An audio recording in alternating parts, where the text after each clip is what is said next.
going on again? It's your boy Adam.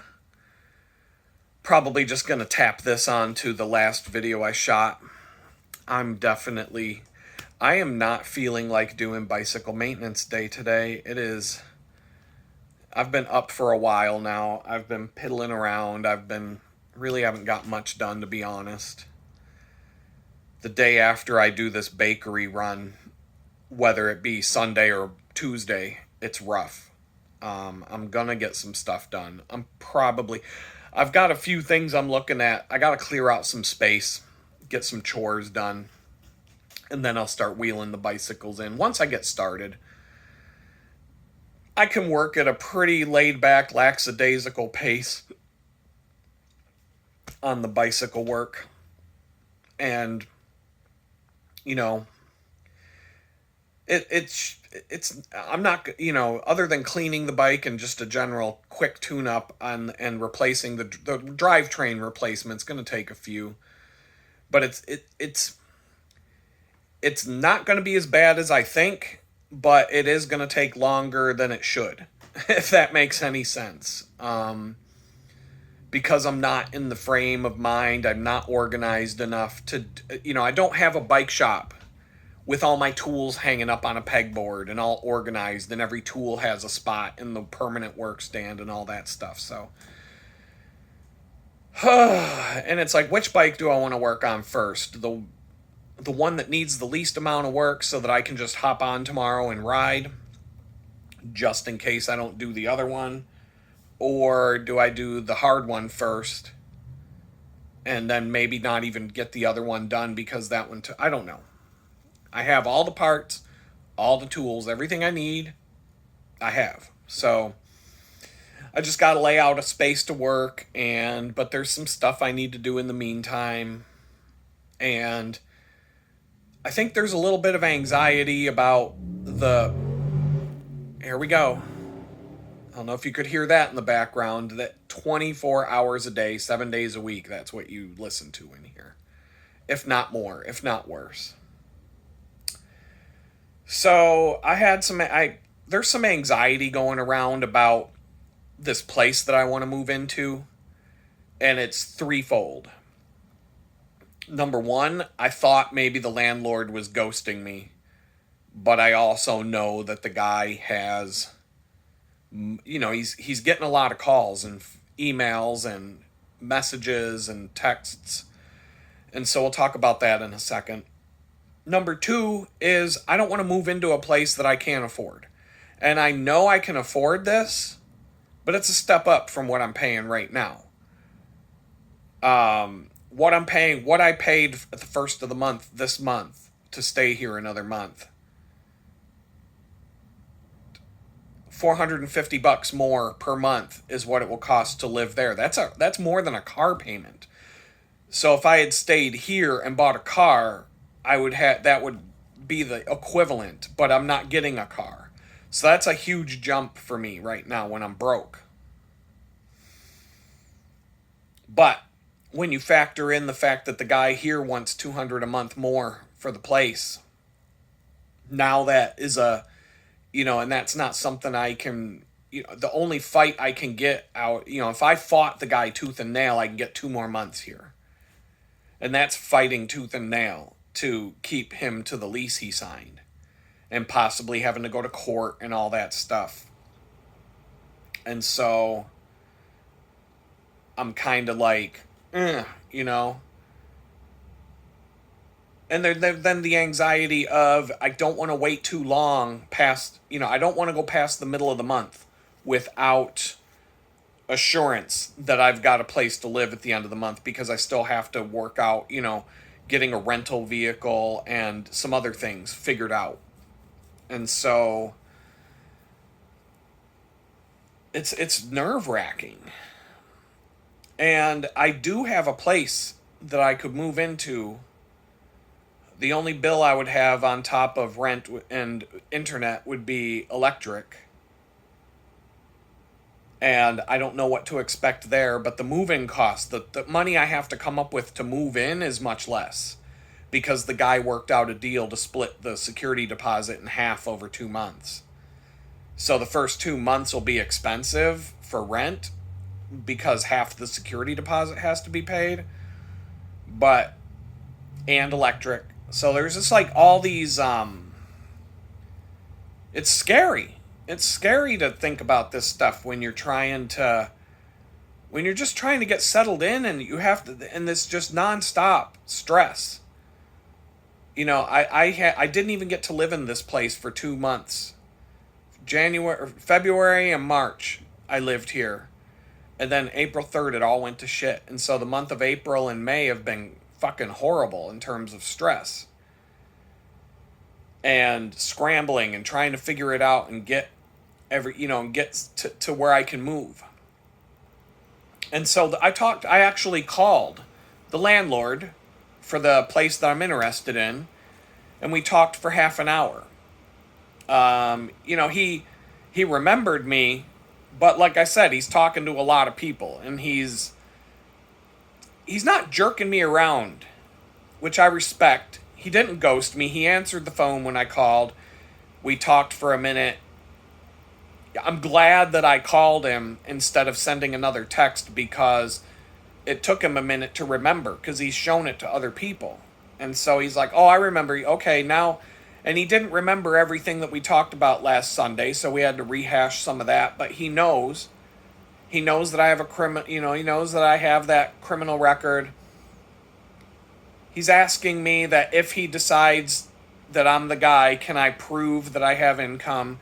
Can I, could he run a background check himself to see if there's anything besides what I told him? And the third thing was, he asked me for a couple of references. I already have 2 to 5 references who, if he called them, they would be like, oh, Adam's a great guy. So I wouldn't even, that's not even a problem. None of it's a problem. There's a pain in the ass factor about having to prove my income, because I would have to put some documents together and redact private information like bank account numbers and, social security numbers and things like that. So I would put a PDF. I would have to open up a bunch of documents, black out things that I don't want, that are private information, and show, yes, he has income. He has income from these sources. He has, here's a paycheck stub with the social security number blocked out. Here are different things that I have. And he said he did. I asked him, I said, how much income do you want to see? And he goes, I just want to see that you're not, a freeloader. So he was kind of a nice, he's being picky. And so I knew what was going on. I'm in a competition basically, but he might not.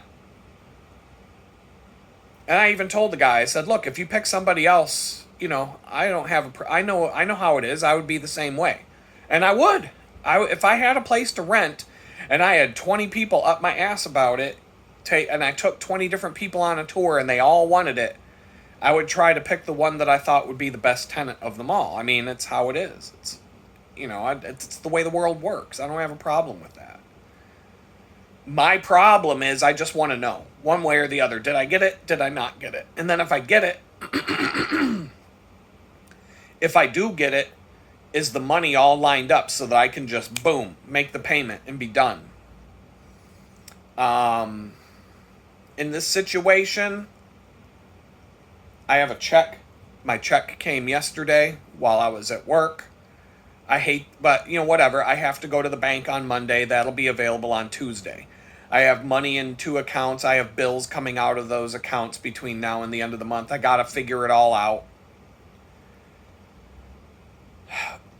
Right now, with rent included, my monthly fixed expenses are a little over $1,000 a month. That's not bad.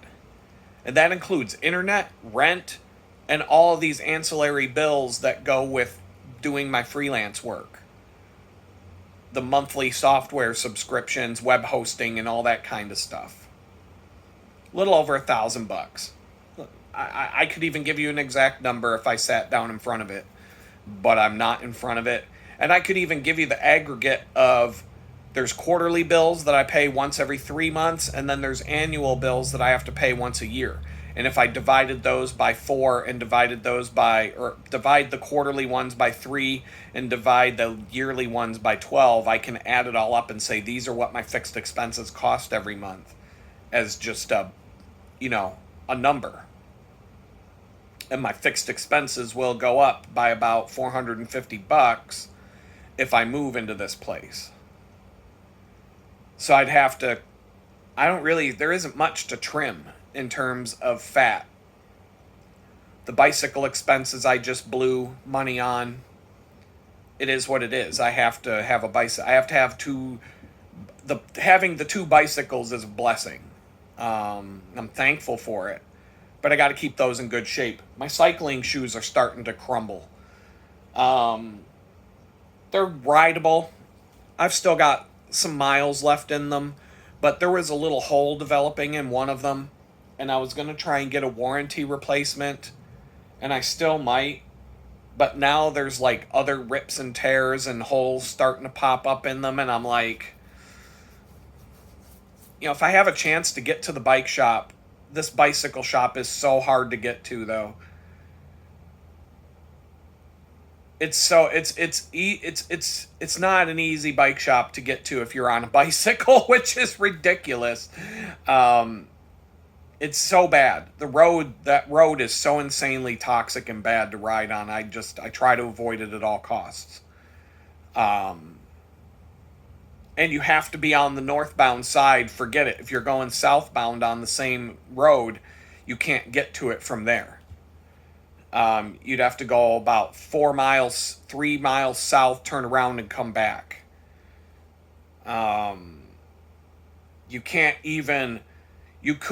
There's no room from the side of the road.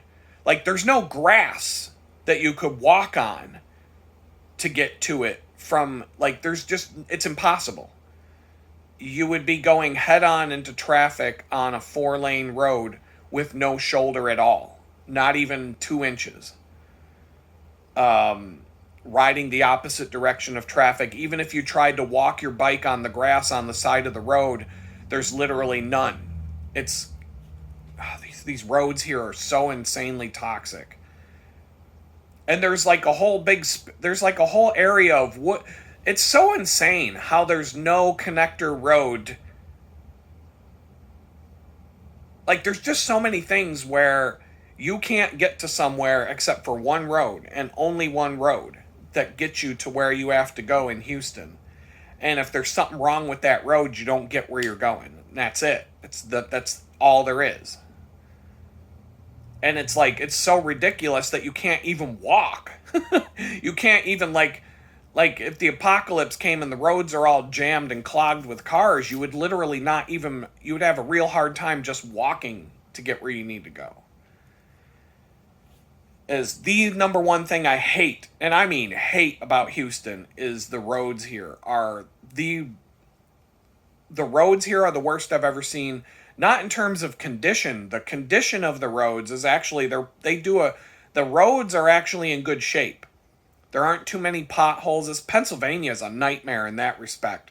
The roads are garbage in Pennsylvania. Horrible, horrible roads in terms of the condition of the roads. That you'll destroy a car. Like, you can't really own a car in Pittsburgh. In my opinion, buying a car is like you're on borrowed time. You have to get something with 4-wheel drive and suspension in order for your vehicle to survive the punishment that the roads are going to dish out on your vehicle. Anytime I see somebody buying a new car, I'm like, why? In Pittsburgh. Because I'm like, you're only 3 big potholes away from having to buy a new car. But in a Jeep, a pothole is just ba-bump, ba-bump. It's just a bump in the road. So, but I did have a Mini Cooper, and I made it work. But I had to be extremely careful where I drove that car and how I drove it. And I literally only used that car to commute straight to the office and straight home, sometimes to the grocery store and whatnot. But I was always super paranoid driving that car. I even put, it had low profile tires when I bought the car, and when I had to replace the tires, I had bigger tires put on that could absorb shock better because I didn't trust the low profile tires. So I got the thickest tires that I could get without having to rub the inside of the wheel well. And it's kind of the opposite that people usually do with cars like that. But in Pittsburgh, I'm like, you'd be stupid to have low profile tires in this city. And that car served a purpose. That was a car that I used to get to and from the city specifically, so I wouldn't put lots of miles on my other vehicles. And I only had one other vehicle when I bought it, a Jeep, and it was a pretty new Jeep, and I didn't want to trash my Jeep prematurely, so I got a cheap used car to go back and forth to the city with. But it was a fun car to drive. So I talked to the landlord for about half an hour. We went over a bunch of stuff. He told me to call him on Thursday morning. That actually, financially, that works out pretty good for me, because if he decides that I'm the guy, that'll give him 24 hours or so to do whatever he wants to do to check up on me, call some references, whatnot.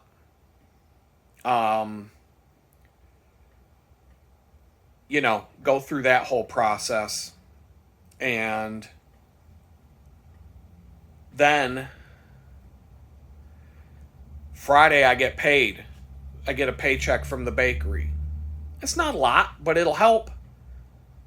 Between the check I'm going to deposit tomorrow, the money that's already in the bank, and the paycheck from the bakery, that will put me over the top in terms of being able to not only pay him what he's due for the whole moving costs. So there's going to be, that makes a good impression if I can just write a check or get however I'm going to pay him.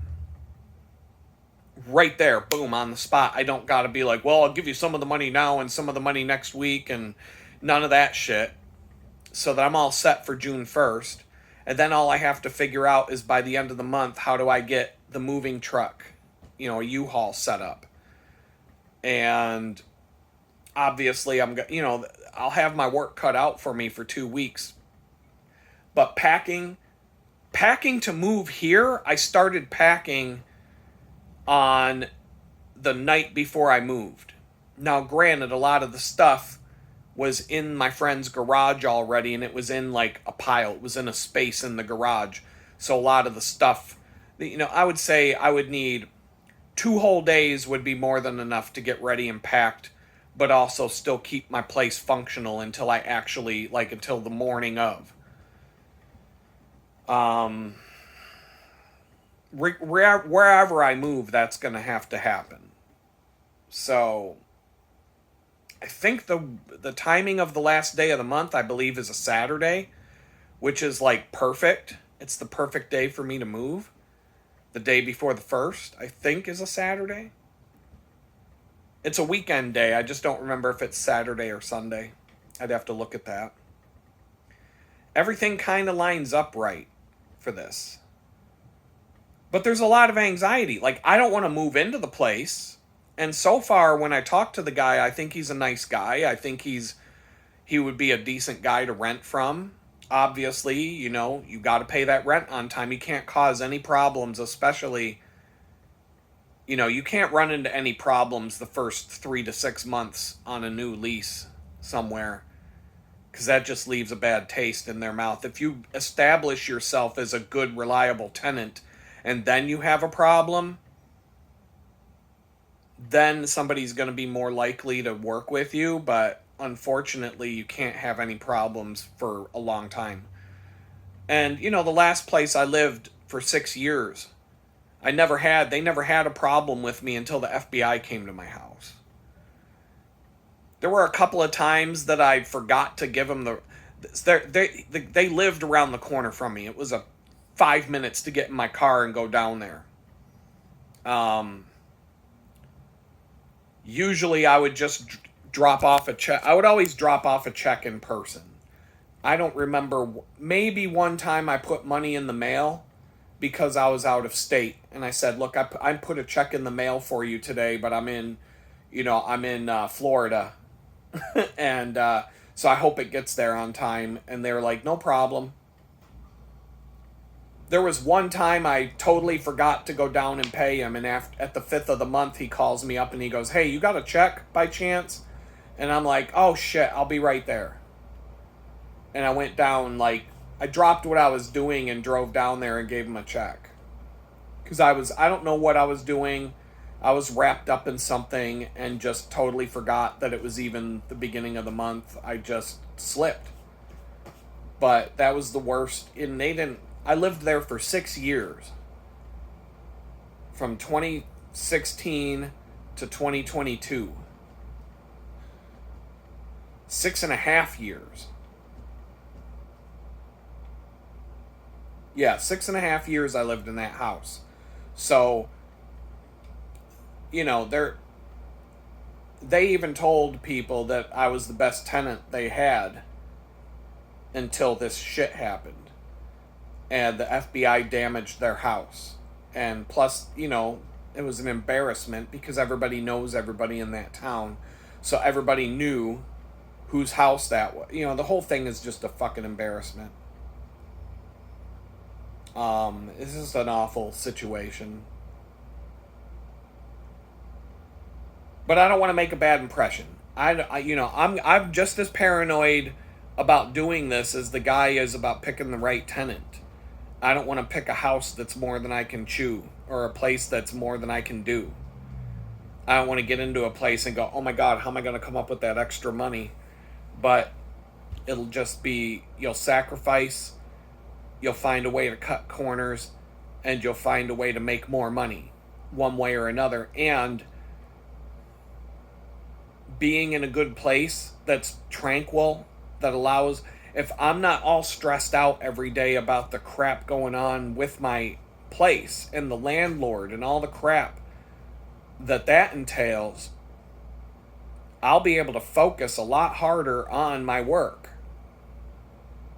And let's say on top of that, let's say I find a part-time job that's maybe not walking distance, but 10, 15, 20 mile bicycle ride, 20 minute bicycle ride, 10, 15, 20 minutes each way. Half an hour would almost be ideal for the amount of exercise it would give me versus the hassle it would bring. But either way, the closer the better.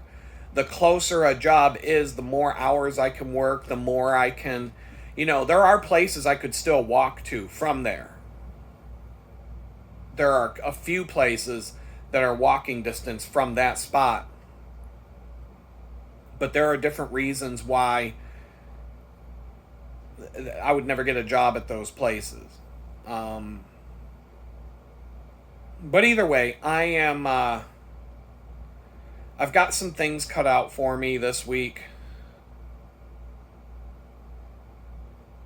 And Thursday morning, I should know one way or another. If he tells me no, that still gives me time to make a move on the other place that I'm interested in, or that's on my list. And as long as that place is still available, I can jump. I just don't want to get stuck here for another month, because that's when things are going to get real dicey.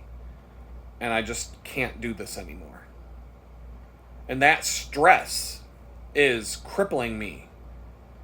That stress is a big part of the reason why I haven't pulled the bicycles in and started on it yet. That's why I'm unshaven. It's why I'm shot out. I am shot out. Mentally and physically.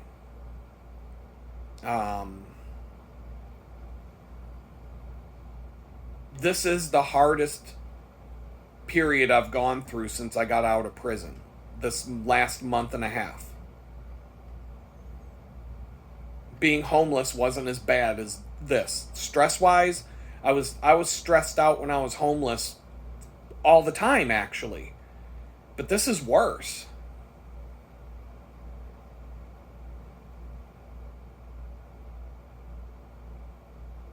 But if I'm sitting here doing it right now in front of you, if I think about, if I just put myself in the homeless shelter, signing out you have to let them know where you're going. You leave the homeless shelter, you've got to sign a thing saying who you are, what time it is, and where you're going. And then when you come back, you've got to sign in. What time is it? And it's kind of loose. Like, they're not like, I would just put down library. Didn't mean I was going to spend all day at the library, but generally that's where I would go. What else am I going to do? I had no money. I had nothing. I might, but it doesn't mean I can't go somewhere else. If I had a job interview, I would write down library/job interview. I was an open book. If they asked me, where did you go on an interview? Everybody knows everybody in a town like that. So when you have an interview, it didn't hurt to say where it was. Oh, I know so-and-so who works there, or I know, those kinds of things would pop up.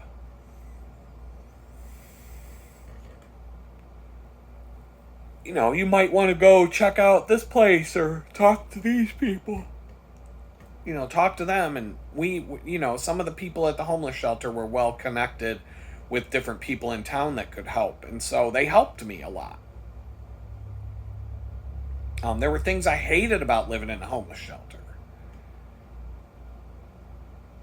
But in hindsight, and even at the time, I'm like, if my choice is living here or living in a tent, living at the homeless shelter gives me a better chance to figure things out than living in a tent. It just, logistically, every time it rains, if you're living in a tent, you're pinned down. What are you going to do? How are you going to do your laundry? How are you going to take showers? All the basic things. It's kind of like the homeless equivalent of what I'm doing right now. Like, my friend's house was a 15-minute bicycle ride for me to go to work and back. I worked more hours. It didn't wear me out as much. It would wear me out, but not as much. A 20-mile bicycle ride a 20-mile bicycle ride followed by 8 hours of work, followed by a 20-mile bicycle ride, wears you out a hell of a lot more than a 15-minute 5-mile bicycle ride, followed by your work shift, followed by a 5-minute bike ride home. I would work until the place closed at 11 o'clock at night and ride home and stay up for a couple hours, go to sleep, get up the next day, do my thing. There's no way I can work a closing shift right now. If I left that place at 11 o'clock at night and had to ride 20 miles home, and I would get home at like 12:30, 1 o'clock in the morning, and then have to go do a clopin? No. That would never work. That would kill me. And so there's just a lot of logistically, everything's harder right now because of the distances and the unknown. If I can get into a place where I know I'm going to live here for a while until things get better, then we'll see what happens. The company that the one Indian recruiter I responded to only because he was coming after me for a job, and he called me on the phone. He didn't email me.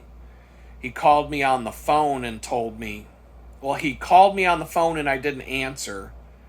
And then and I looked up the phone number and it came up with a LinkedIn profile of him. And I was just like, whatever.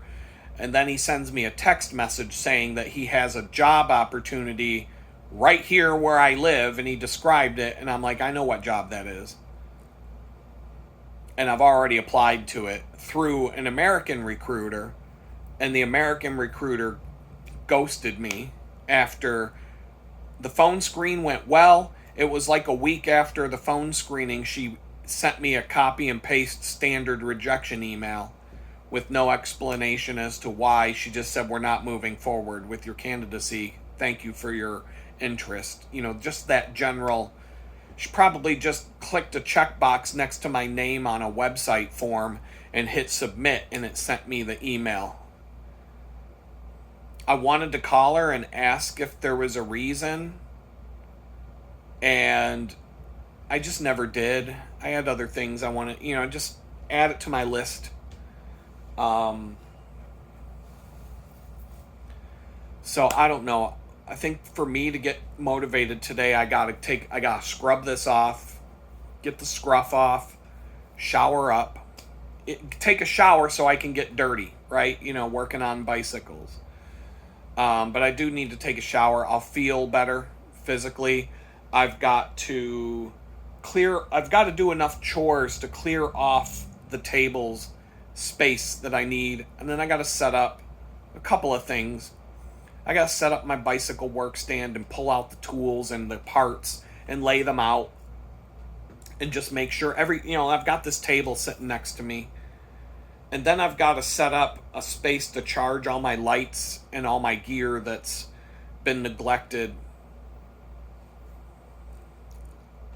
I need to at least charge the speakers,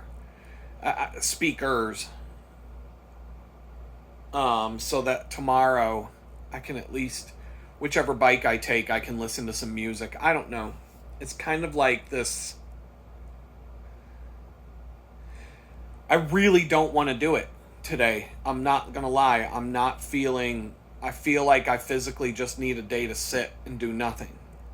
And there is a part of me that might blow it off.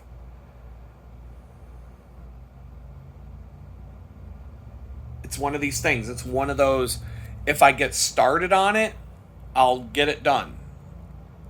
And I'll feel really good about having done it. But if I sit here and procrastinate and rest, it's not procrastination so much as I need to rest. I need to relax and rest and absorb and get rid of the stress. But I should know about the apartment by Thursday. I'm not going to bet on it because it could go one way or the other. If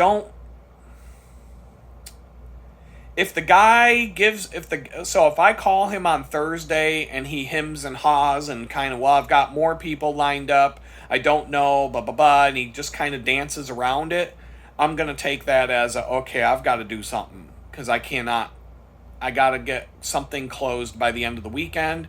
I already know which one I'm going to go for. It's not a place I'm really going to want to live, but it's way better than where I am right now. And I will close it and get it done.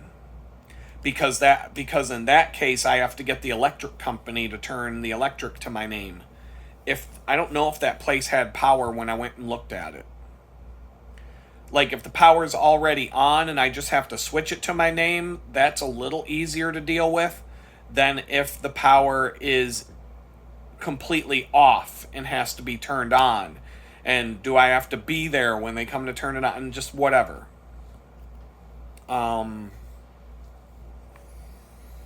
Either way, there's more to do. If I move into this place, it's pay him, get a moving truck and go. If I move into the other place, it's pay him, get the electric hooked up and move. And the electric, I don't know what to expect. They could be like, oh, you got to pay a security deposit. We're going to need $500 before you can get your electric turned on or whatever. I don't know. I don't know what they're going to do because my credit's shot. So I don't know. I got to try to get an invoice in the mail. I might put an invoice out tomorrow night. Just gather up whatever hours I've put in for this one client and send another invoice out because it's just survival mode at this point. An invoice every week instead of an invoice in 2 weeks would be better financially by the end of the month to at least have some money in the bank to take care of whatever happens between now and the end of the month, especially if I'm going to drain my entire bank account to pay for the move-in cost on an apartment.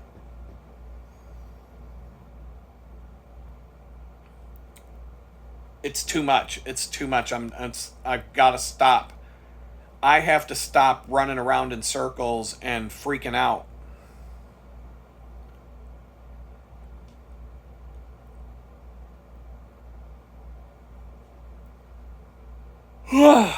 I yawn sometimes when it's like, it's almost like my own body's automatic response to, you need to take a deep breath and relax. It's just too much right now. It's too much. And then what happens, and I'm already thinking, like, what happens when you move? If this happens and that happens, what if they come, what if this happens and what if that happens and what if, what if, what if, what if, what if? And it's like all that what if does not do you any good. It doesn't. And I know this. And I fight back at it. Happened all day yesterday. So here, I'll give you an example yesterday. I have been bringing my bicycle into the tiny house when I leave. I've got multiple reasons now. So I leave on a bicycle, but I take the other bicycle from the porch and I bring it inside. And I lock it inside the tiny house. That way, if somebody were to come and steal something, they break in, they're going to be captured on a couple of cameras. But yesterday I left and I got to work and I realized, oh, you left your bike on the porch. I forgot to bring it in. And now I did that for the first 2.5 months I lived here. People were pointing that out and saying someone's going to steal your bike. It's not what you think. It's not like I'm just on the side of the road somewhere where everything is out and visible.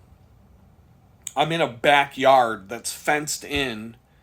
You would know the time that you would see from the road, you would see that there's a building here, but it looks like a shed. You wouldn't know that this is you wouldn't know that there's 2 nice bicycles sitting there. You would never see them from the road. You would never see them from anywhere unless you were in the backyard. There's a dog. There's multiple people that live here. There's always 3 or 4 cars in the garage, 3 or 4 cars in the driveway. It always looks like someone's home. And then today's modern age, everybody knows everybody has cameras and, so the chances of somebody just wandering into the backyard and stealing something are low. But things have been going on that have me concerned. And so I'm like, as part of my morning routine now, I bring both of the bicycles in and I leave with the bicycle that I'm going to ride and the other one sits in here until I come home, and then I put them out on the porch. Because when I'm home, I would know if somebody came up on the porch to take a bicycle, I would be like right there. I would hear it. I would hear the footsteps. The house would shake. If somebody comes up on the porch, this is a building that's foundation of cinder blocks underneath it shakes. If somebody took a footstep, I would feel it. Not only hear it, but feel it. The ground there'd be a vibration. And so I forgot to do that yesterday. I forgot to bring the bicycle into the tiny house. And I'm at the bakery all day long. I kept having this premonition that I'm going to come home and my bicycle's going to be missing from the porch. You know how many times I had that thought? 2 reasons I did. So yesterday I wanted to stop in the park and do the video from the bicycle trail like I've been doing, sitting outside. It was a beautiful day, sunny, everything. There were 3 reasons why I didn't do that yesterday. Number 1, I had to go to Home Depot and pick up some Loctite and some solvent. Number 2, I wanted to get home earlier than later because I was worried that my bicycle might not be on the porch. What am I going to do about it if it's not? But I just wanted to get home quicker. Number 3, I had an Amazon delivery, my chains, and I had my check that was supposed to be in the mail. And so I wanted to get home sooner than later to make sure that was in the mailbox. Each person that rents here has a little mail thing on next to their door. So whoever goes and gets the mail, we either leave it on the kitchen counter in the house, or somebody will get the mail and bring it to my door here at the tiny house. If I get the mail, I typically, because I don't know who is who, and I don't know the name. I don't know which mail goes to what room, so I just leave it on the counter, like right there, and I separate it out by whatever name is on the envelope, and I just set it boom, boom, boom, so that it's obvious that there's mail for somebody. Um, so I don't know. I mean, but I had all these things on my mind, and I had to keep telling myself all day, Adam, stop. Stop, Adam. It's bullshit. It's not real. Stop always expecting the worst. Stop it. Plus, I'm thinking about this apartment that I want, and expecting that I'm not going to get it. And I just want to know, because not knowing to me maybe is the worst answer in the world. Um, I can handle a no much better than a maybe. It, what that doesn't matter what it is. Did you get the job? Maybe. I'd rather hear no, you didn't get the job, or yes, obviously yes, you got the job is the answer you want. But I would rather hear no, you didn't get the job than maybe. When I had that company jerking me around for 3 months, it was for a user experience design job. And I met with HR. I met with the lead designer that would have been my boss. And I met with the CEO. And the CEO said, "You seem like a good fit. I want to hire you." And then I talked to the HR manager again. And then it died. But I kept emailing the HR director, and she said, "I'm still waiting to hear from the CEO. He's out of town. I'll let you know next week."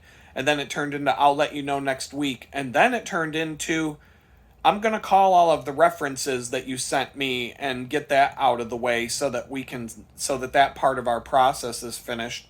She called all of my references. I got messages from everybody that's a professional reference saying, "Hey, so and so from this company just called me, and I gave you a good word, and whatever."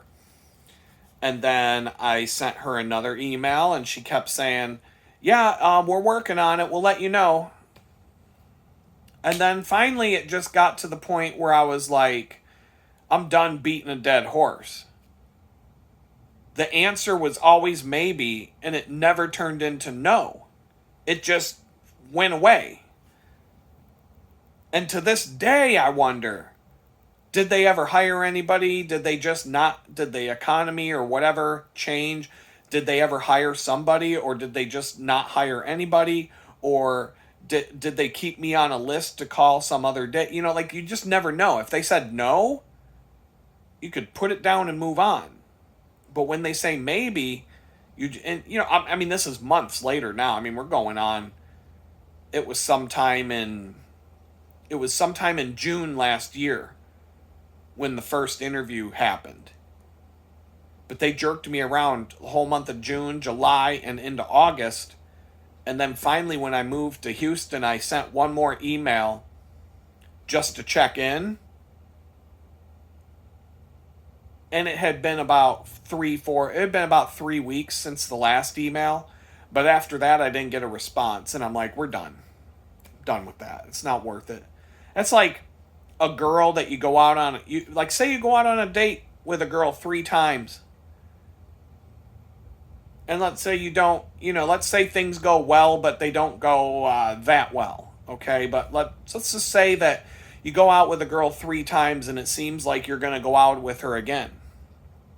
And then you ask her, "Hey, what are you doing this weekend? You want to do something such and such and whatever the fuck?" And she's like, "Well, let me find out. I got to see what I'm doing this weekend. I'll let you know." And then the weekend comes and she never let you know.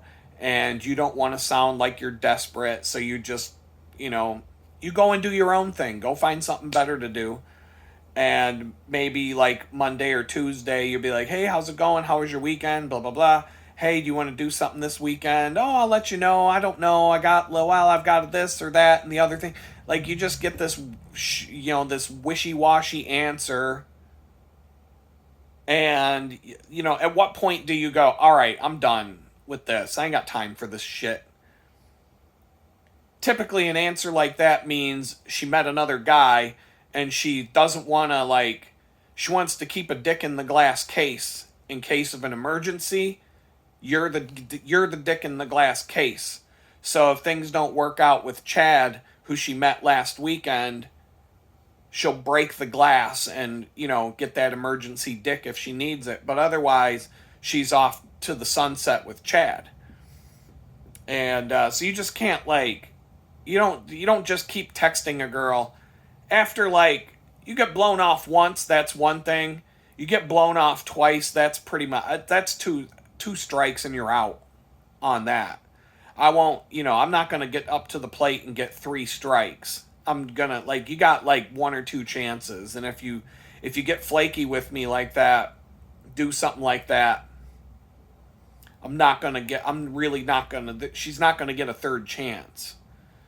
And me too. I mean, I've done it too. I mean, you meet a girl and things go good, but whatever, you saw crazy come out on the 3rd date for a minute, and you're like, ooh, I don't know about this. Let's see here. Then all of a sudden, I've got this big project coming up for work, and I might need to work on Saturday, and I'm taking my kid to such and such, and so forth, and my kid's got an archery tournament this weekend, or I don't know. I'll let you know, and then I don't let her know, and then I've done it. I've been there. I've been on both sides of the fence. I know how the game is played, but you don't keep the girl that keeps texting you. I gotta take my son to the archery tournament, and then you get a text Monday morning, how was the archery tournament? You know what I mean? And they're like, oh shit, forgot.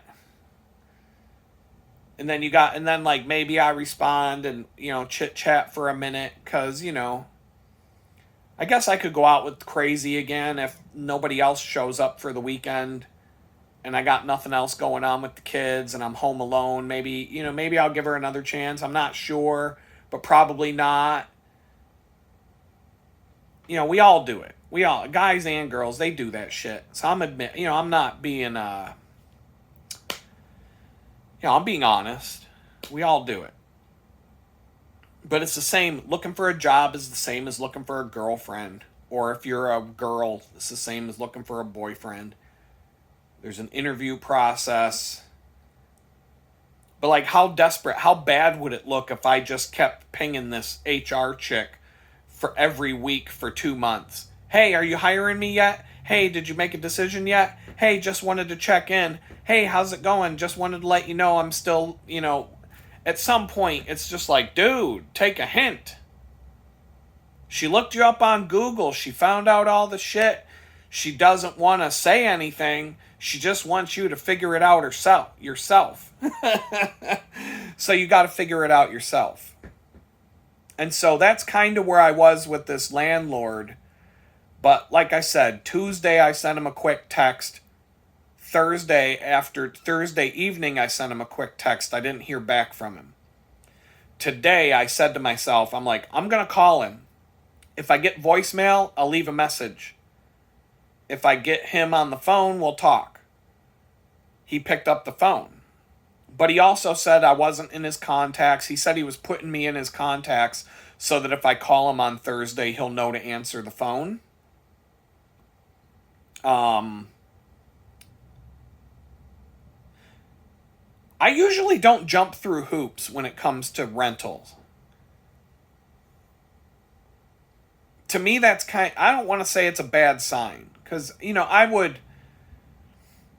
wouldn't want to get burned either if I had a property to rent. I wouldn't want to get burned and rent to somebody who's going to cause me problems. So, because that's just as bad for the landlord as it is, it's the reverse situation of what I'm in right now. Like, let the bad tenant move into this place and be a problem for this guy. And then he'll wish that he didn't do what he did to drive me out. Because I would have been fine staying here. I would be, I'd be working and being productive right now. But the stress is making things just mentally, it's hard to get past. And I'm sharing this with you guys just because I feel like it's useful to document this stuff, because at some point I'll get past it and I'll be at a better place,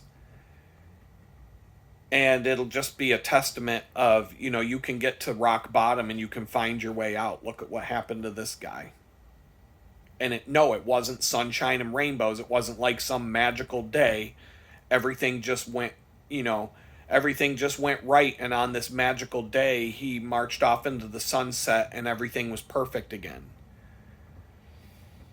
It's a long process. There's there's wins and there's losses, and I'm okay with losing this apartment because I can see the two apartments that I'm considering right now, the two places to rent. They both have pros and cons. Neither one of them have laundry available on the site, so that's equal. One of them, the rent's cheaper by $250 a month cheaper. But the electric, I have to pay the electric there. But if the electric's only $100 a month, then that will still be cheaper. The other place has a shared internet connection I can use as Wi-Fi password, and on top of that, I'll be bringing my own internet from T-Mobile from day one. And then if for some reason that's not enough internet, I'll figure it out from there and get my own fiber connection or something along those lines. So that internet, the new place has the advantage. The new place has the advantage of it's a much nicer place. The appliances are nice. Everything in it is nice. It's well maintained, freshly painted. Everything looks brand spanking new.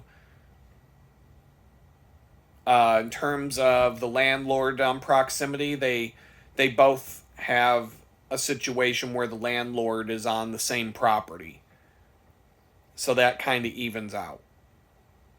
In terms of like deliveries from Amazon, which I rely on a lot, I feel like the apartment I just looked at, the nicer apartment, Amazon can go right up to the front door and leave packages there. The other place has like an entrance gate that could be locked, and I worry about if Amazon has to make a delivery, how do they get past the gate that's locked? Are they just going to leave packages right next to the road? Like, how would that work? That's one thing I've actually thinking about. Like, if I live there, do I have to make sure that I'm going to be home every time Amazon delivers a package, because I rely on them because I don't have a car?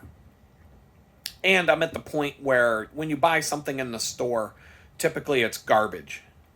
I'm getting to the point where I might just start grocery shopping on Amazon, to be honest. I'm getting there. I'm close. I'm going to start building an Amazon grocery list, and I'm going to start looking at my grocery list, and I'm going to because I do have a good idea of what I pay for things now.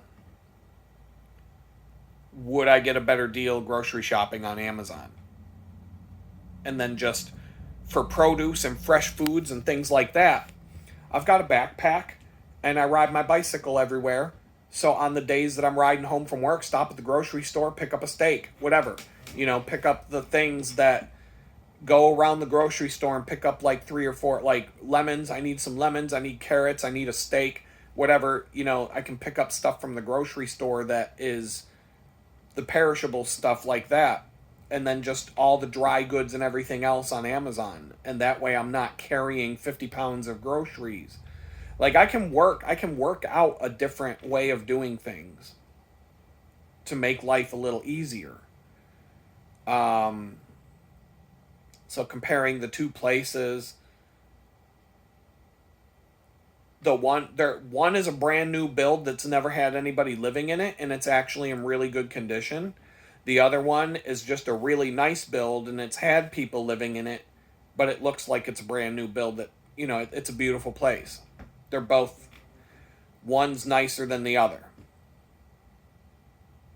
But either one of them are a big step up from where I am now. One of them doesn't, the new build doesn't have appliances in it, but they said they were going to put a stove and a fridge in there. But then that leads back to, well, the landlord said he was going to do this or that, but he hasn't done this or that. And if I don't, how do I know he's not going to put a shitty stove and a shitty fridge in there? You know what I mean? And then it's going to be an electric stove, whereas the nicer apartment has a gas stove, and that's way better for cooking. The range, anyway, is gas. A gas oven is hit or miss. Gas oven can be good, it can be crap. Typically, electric ovens are generally better, but that's kind of like an oven is an oven at this point. Like a gas oven can be better than an electric oven. It just, you're not going to know if it's a good oven until you try to bake something. And you'll find out whether the temperature is even, whether the temperature is accurate, all those things you won't know until you use it.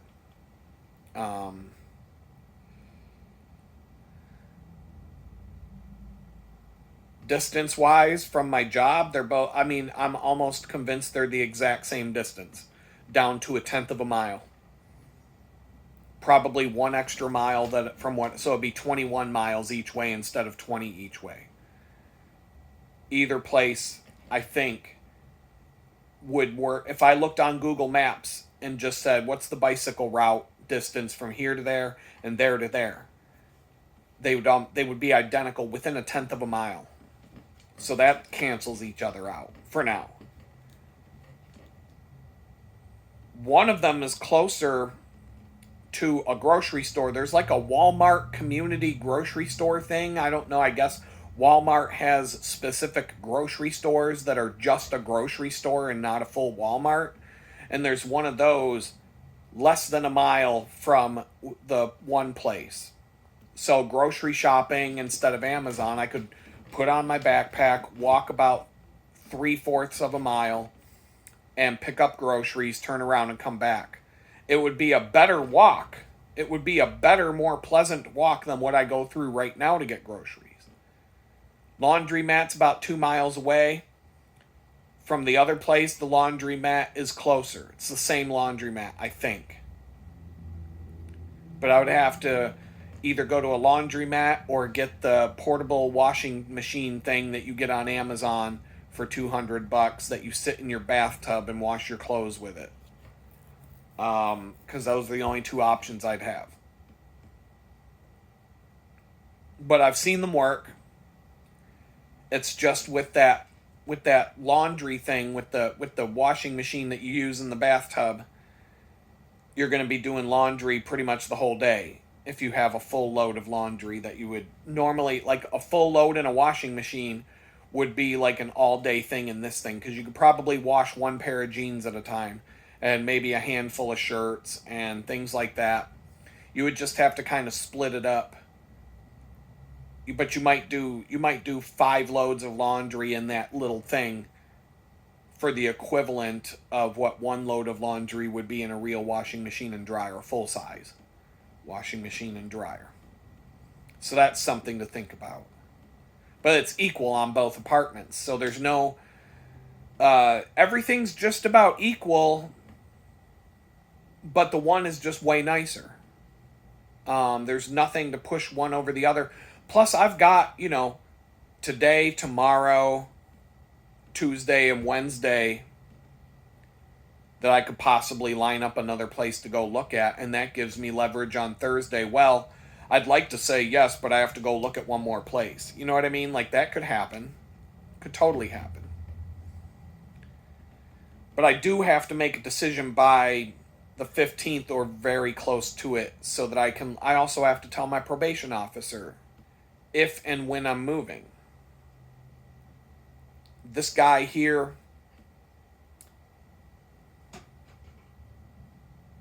I don't know. I want to make sure that I have a feeling that this week I'll shake some things out and I'll have some definite answers by the end of the week. I don't know when you're going to be watching this video. I know that a lot of you want to know what's going on up to the minute, and I'm not doing it.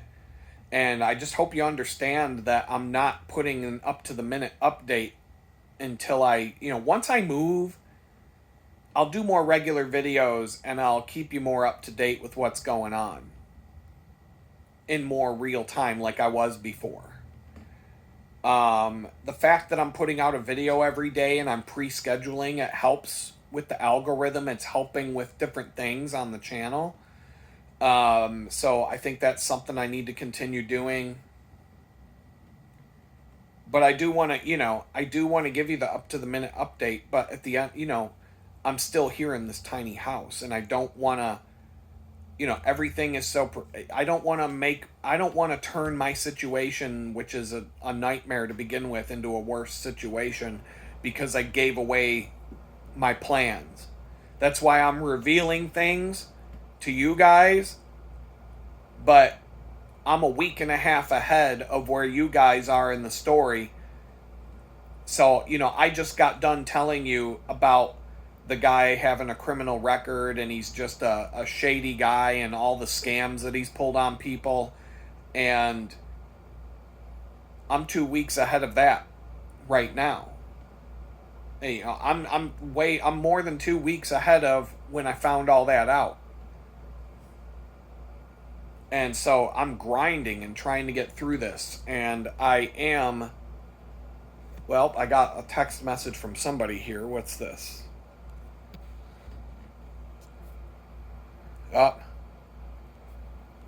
So yeah, I got a couple text messages to look at. So I'm going to let you go.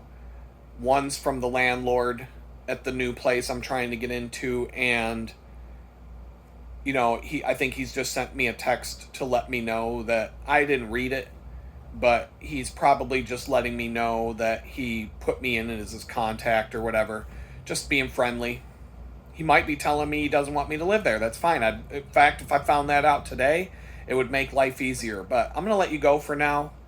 It's been another hour, and I really got to try and get this place cleaned up a bit and try to get my bicycle stuff done today. I really want to get it done, and I know if I can just motivate myself to get started, I'll get it done.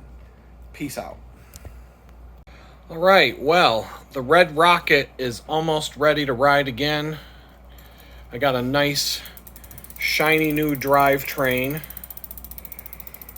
with the vintage derailleur and with 2 brand new chain rings up on the front.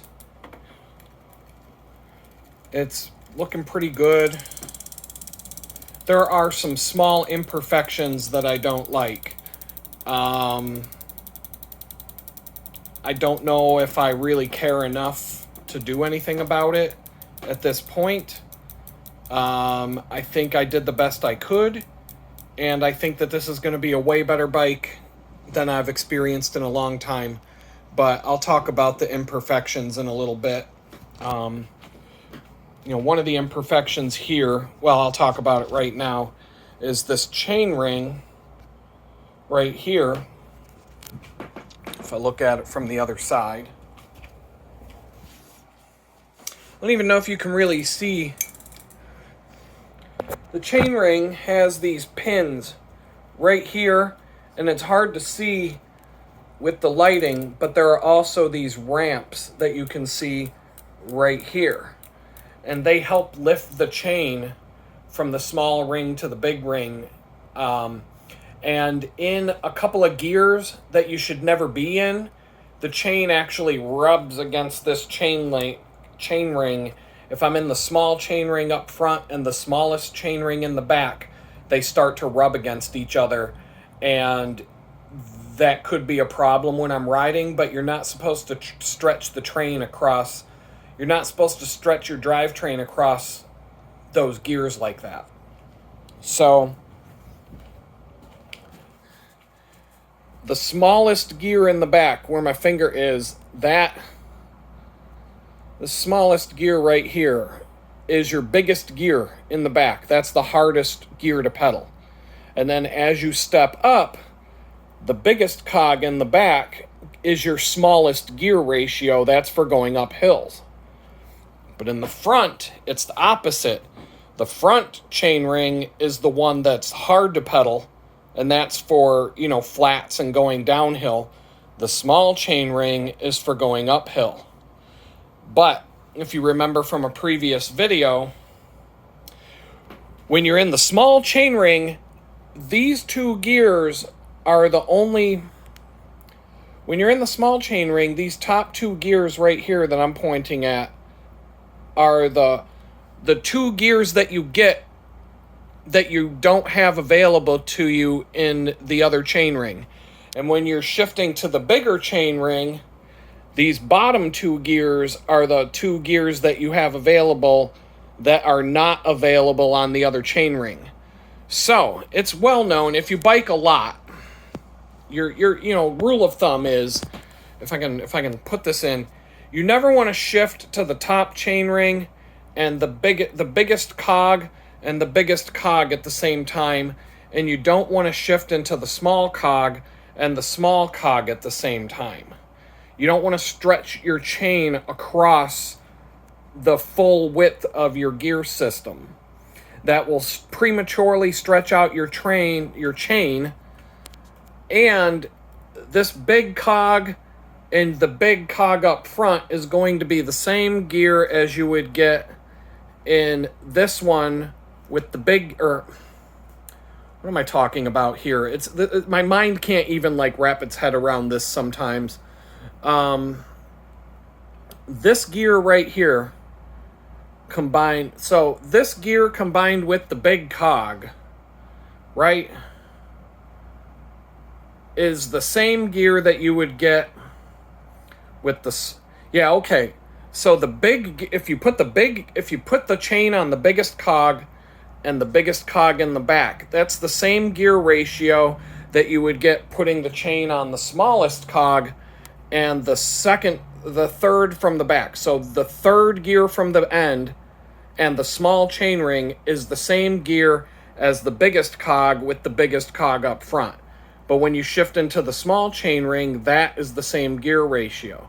But then you get these two easier gears to pedal through. And the same with putting the chain on the smallest cog in the back and the smallest cog up front is the same gear that you would have with the big chain ring on this gear, but then the big chain ring gives you these two extra gears beyond it.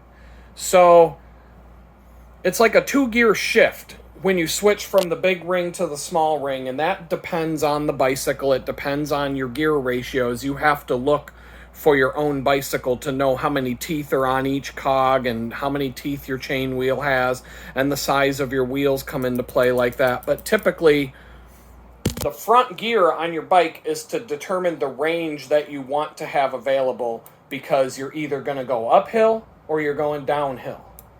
And then when you're on your uphill set, you really don't want to go beyond the second gear from the end. And the same thing, when you're on your downhill gear set, you just want to ignore these two gears and just work with these down. And if you need these two smaller gears, then that's an indication when you get to this one, switch to the smaller chain ring, and now you're basically in the same gear ratio that you would be up here on the big chain ring.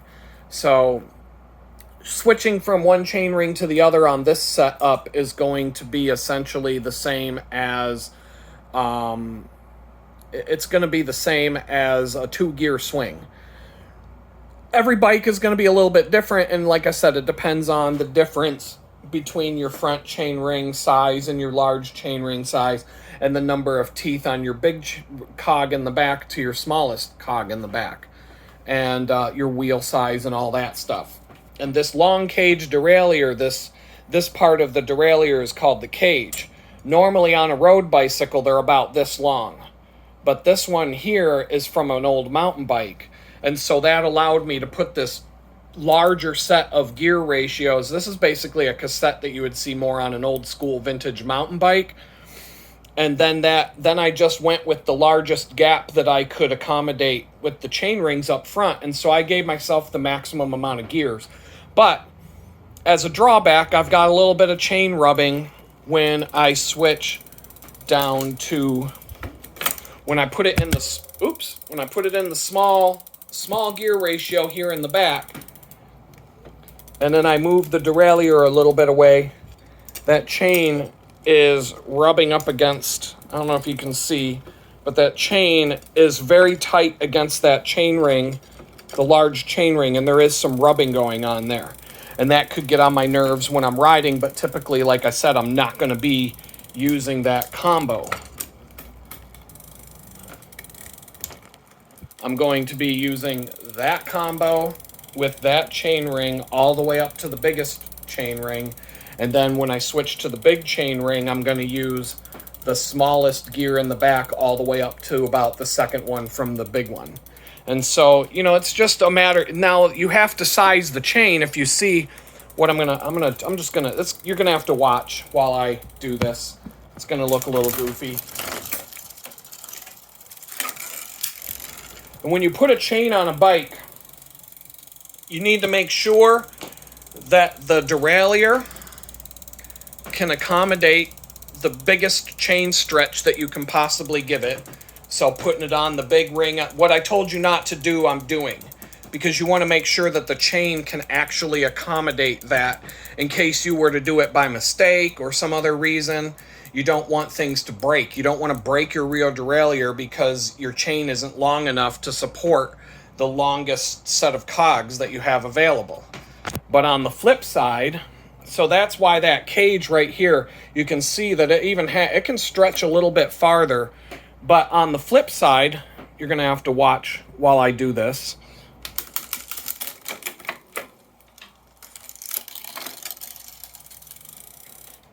When I'm on the least stretch, where I give the chain as much slack as possible, you can see I'm on the small ring up front. I'm on the small ring in the back. Also, what I told you not to do, but you need to make sure that your chain can accommodate that without breaking. And so what you want to see here is you want to see that you're going to have a little bit of slack just because that spring on the rear derailleur can only, it's going to lose power. The more you stretch that out, the tighter the chain's going to get. But as it slacks down, I want to make sure that that chain never gets so much slack that it bumps up against the rear derailleur there. So I had to figure out that I needed 6 extra links according to what the chain came with, because 7 links would give me too much slack down here, and it would run into a situation where it might rub against the derailleur if I were in this bad gear combination. But it also accommodated the derailleur being on the largest possible spread of teeth and without the derailleur getting broken. And so I had to figure out that sweet spot of where the derailleur has enough slack but it's not getting stretched too far. And I could probably take another link out of this if I wanted to and stretch it up a little bit more. I might do that at some point if that ends up being too much slack on the bottom end of my gearing. But for now, it is what it is. And if I decide I want to take a couple of links out, I can do that. It's not that big of a deal. But everything should be good to go. I'm going to wax this chain, and I have to clean up the front end of the bike and just give it a one. You can see my tires are nice and black and shiny and tire shined. That, not so much. So I'm going to do the front end of the bike. I'm going to wax the chain, and I'm going to call this thing done for the day. And if I have to tweak something or I go on a ride and I don't like it, I don't like something about it, I'm just going to deal with it later. What is going on? It's your boy Adam once again. It is still April 11th, April, May, January, June, I don't fucking know. May 11th.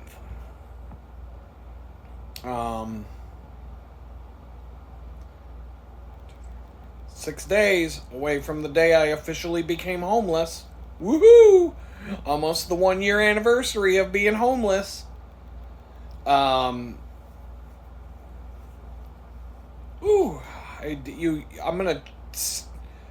putting the, I shot just a quick crappy video of what I did to the Red Rocket today. I took care of my Red Rocket today. Um, I'm gonna ride it tomorrow. So I did not want to do anything today. You can see how I still got to shave and shower. I'm not going to the bakery tomorrow looking like this. And I just figured I'd wait on the shower. But um, I just finished. It is 8 o'clock on Sunday night. I started at 1 in the afternoon. I took my time. I didn't rush and I didn't go slow. I kind of did. I don't know if you can hear that in the background. More wonderful noise. I gotta chill for a minute. I'm taking a break. I went straight from 1 o'clock until 8 o'clock on the bikes. So it's 7 hours of working on bicycles. But at a leisurely pace, not a, if I was in a bike shop, faster pace, much faster pace. I could have done both of these bikes.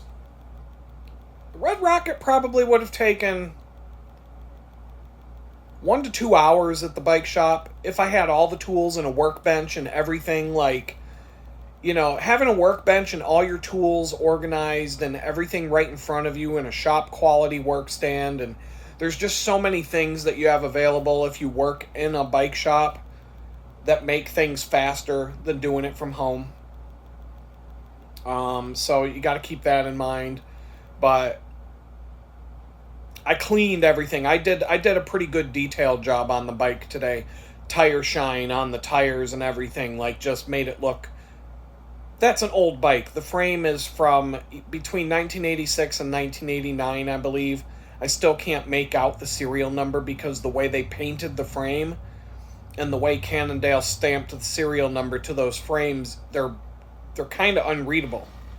I got to do some CSI shit in Photoshop and adjust levels and curves and see which channel shows the most detail between RG and B, red, green, and blue. There's a bunch of tricks under my sleeve. I took some photos of it, of the serial number, but I can only make out some of the digits. It's just they did a really bad job with stamping those frames with serial numbers. They're almost, like I said, they're almost unreadable. Most bikes have a very, very legible serial number, but these Cannondales don't. So I've got that going on. Bike looks beautiful. Drivetrain looks awesome. I put the drip wax on both bikes, and I just laid it on nice and thick. Tomorrow when I go ride on the Red Rocket, that wax should be dry. It should just fling right off as I'm riding. It'll make a little bit of a mess, and then I'll have to put on one more application. Tomorrow evening when I get home, I'll just drip some more wax on, let it harden, and go on another ride, and then I can wipe the chain down. It should be good to go. That chain is bling, very shiny, very chrome. I love it. Same thing with the Silver Bullet. It's got pretty much the same chain. So whoever owned that Silver Bullet switched out the Shimano chain for a SRAM chain, and that's cool because that's my favorite chains on those vintage bikes. And so I'm feeling good about this. I have to initiate one more return for Amazon. I got to take 3 chain rings and a chain back. I'm going to get over $100. Maybe I might be getting close to $150. I think it's going to be about $150 worth of refunds. $130. It's all going to go on my Amazon account. And I might just use that to buy groceries or something between now and the end of the month. Or if, the bicycles need something else, I don't know. But for now, I'm going to just let it go, ride, see what happens tomorrow. I should notice a big difference. I feel like the changes that I made today are going to make a huge difference. I feel like it's going to feel like a brand new bike in terms of gear shifting and all that stuff. I think it's nice and clean. I love a clean bike. A clean bike is a happy bike. That was my slogan. Somebody gave me that, but the dude I worked at my first bike shop. Clean bike is a happy bike. The owner of the bike shop would get a little irritated if we spent too much time on tune-ups, giving them like a nice cleanup and everything. And that's what we would say to him. We'd be like, a clean bike is a happy bike, and a happy bike makes a happy customer. So, let us do our job. Let us make the customer happy. It's going to keep you loaded with money.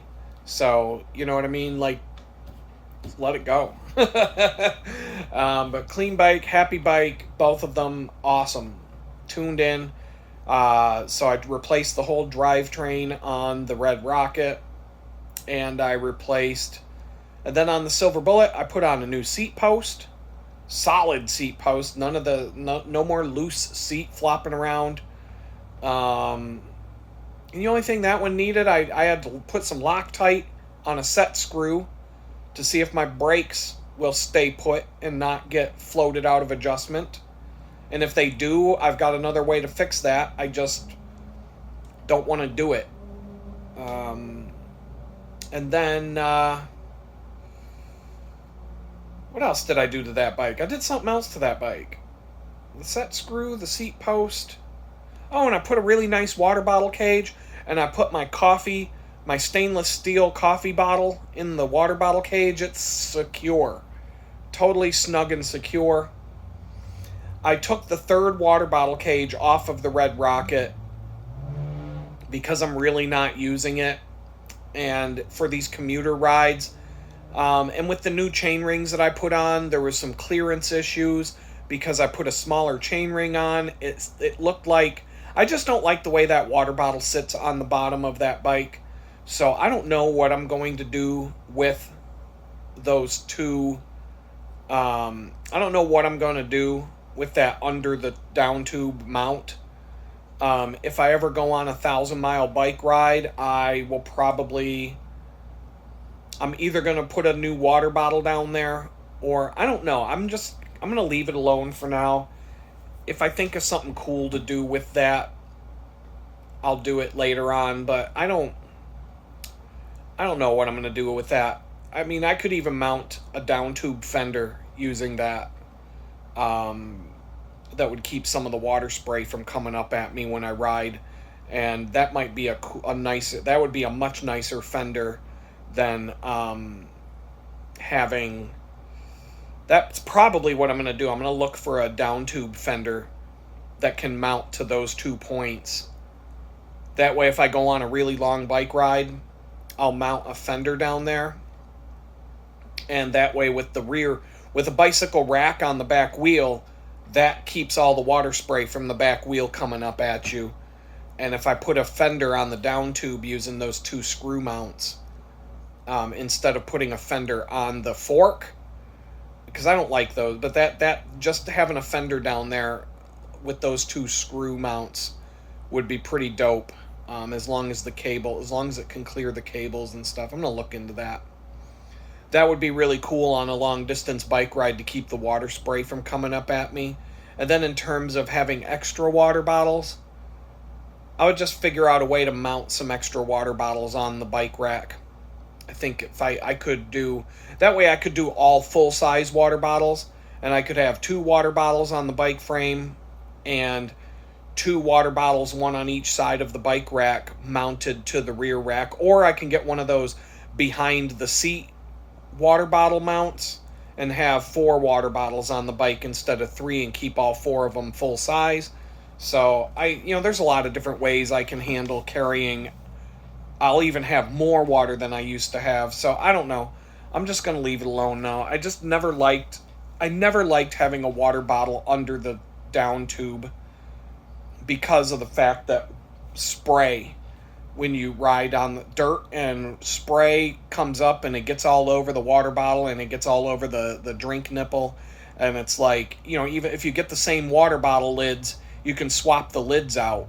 And I'm telling you, that third water bottle has saved my life more than once. having 3 water bottles on that bike when I go on a multi-100-mile ride, there are so many times where I've been like so thirsty and so out of my mind, and I'm like, thank God I had that last water bottle, because it's still going to be another 20 miles to get wherever I'm going to get water.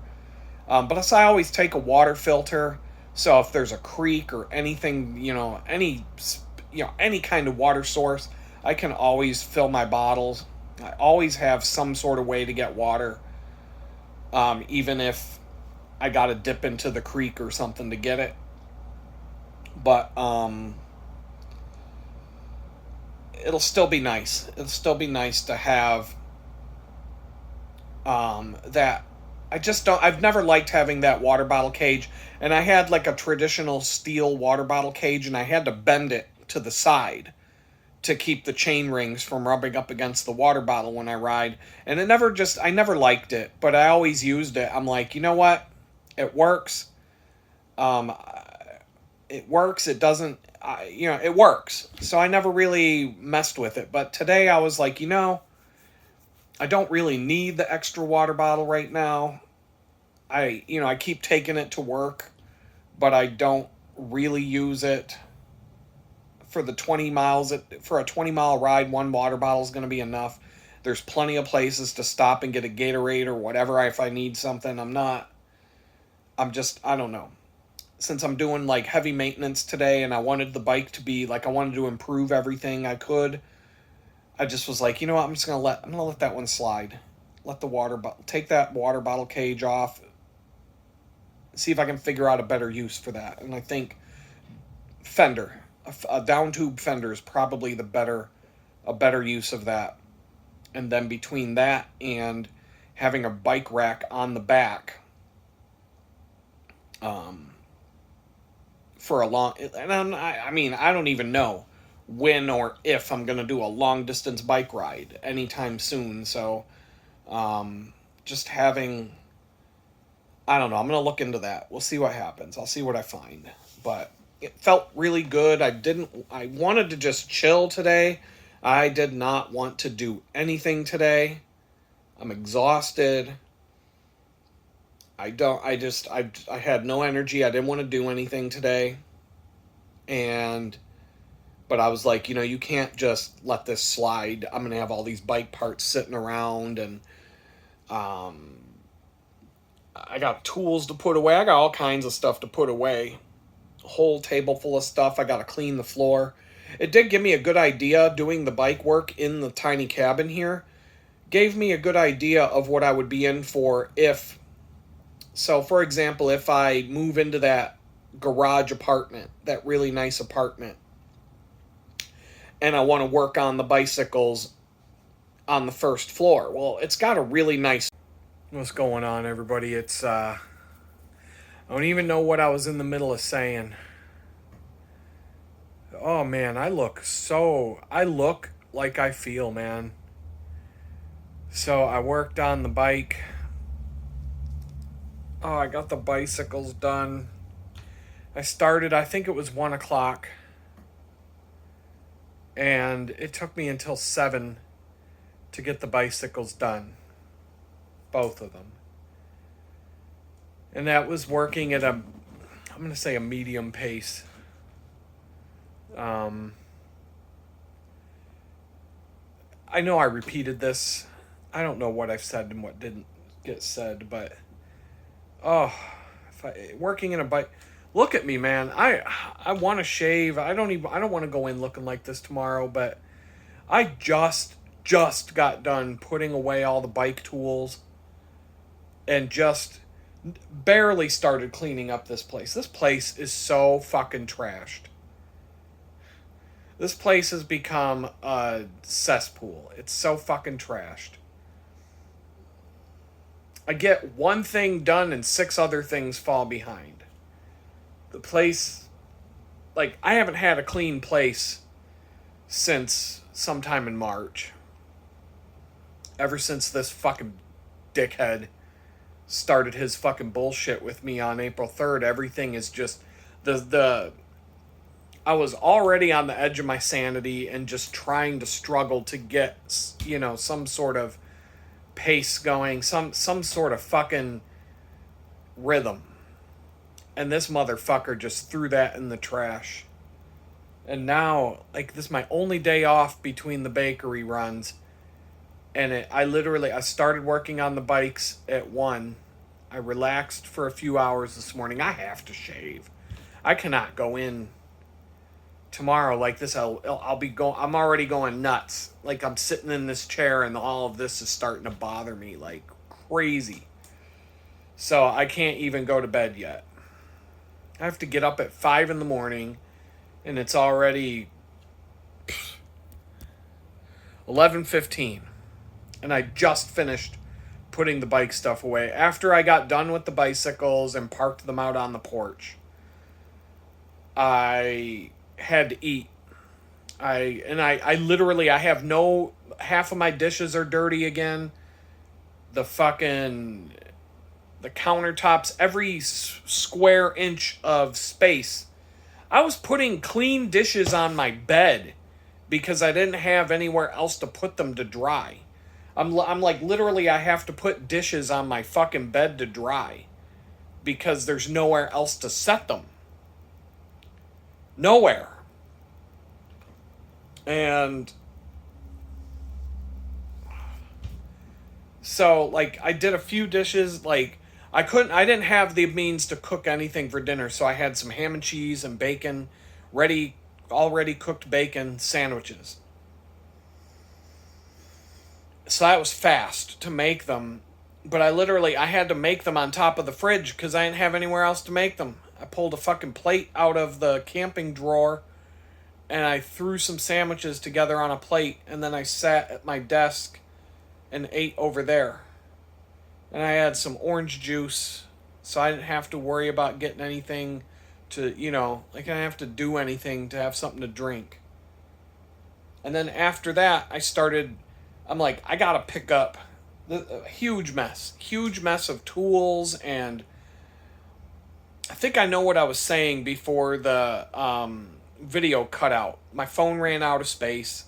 I think what I was in the middle of saying is that garage apartment. Yep, I know exactly where I left off now. The garage apartment that I'm hoping that I get has marble tile floors on the first floor. And I wanted to turn, if I do this, I want to turn part of that first floor into like a bike workshop area. But sprays and chemicals and lubricant and degreaser and like stuff's going to get on the floor.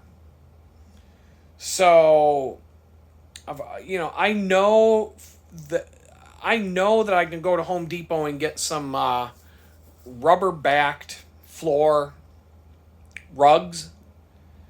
You can get them pretty large, and they come rolled up, and they flatten out pretty good over time. In my mudroom at my old house, I had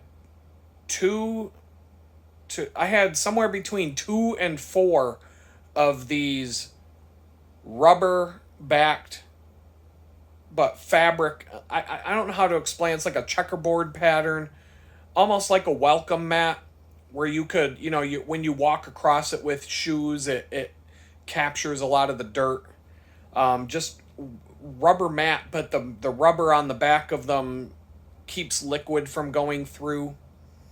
And there are different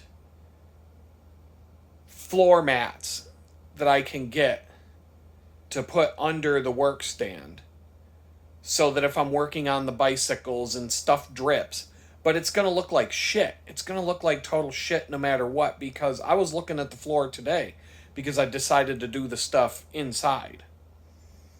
Because this floor in here is absolute shit, so I don't care what happens to it.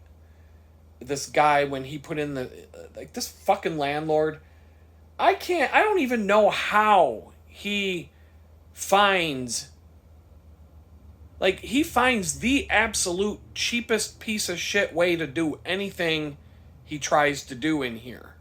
Like, everything Every single thing that this guy has done in this place is shit. Complete shit.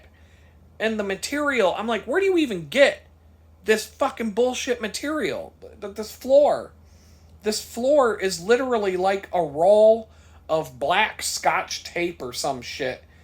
And it's just, it's fucking ridiculous. And when I moved in, when I moved in, I noticed he's already done like 10 patch jobs on this floor. But I've already got chunks of the floor missing, the floor material, this fucking tape.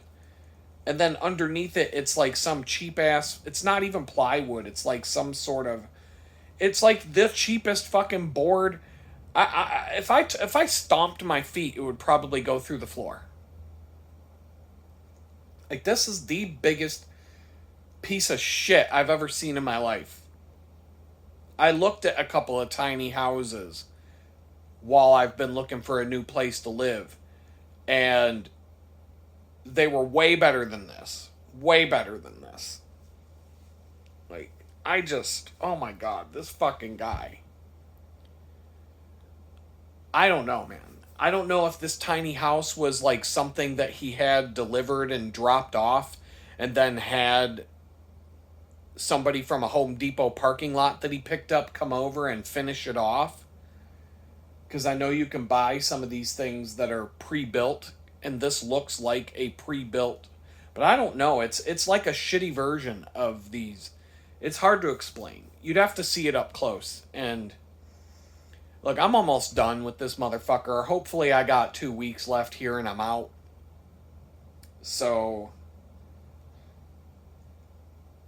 but wow, man, this place is, it's completely fucking destroyed me living in this fucking shithole. I'm so out of my fucking mind just being in this fucking place anymore. It's misery. It's misery every time I can't get away I can't get a moment's peace. At all. I don't know how to relax.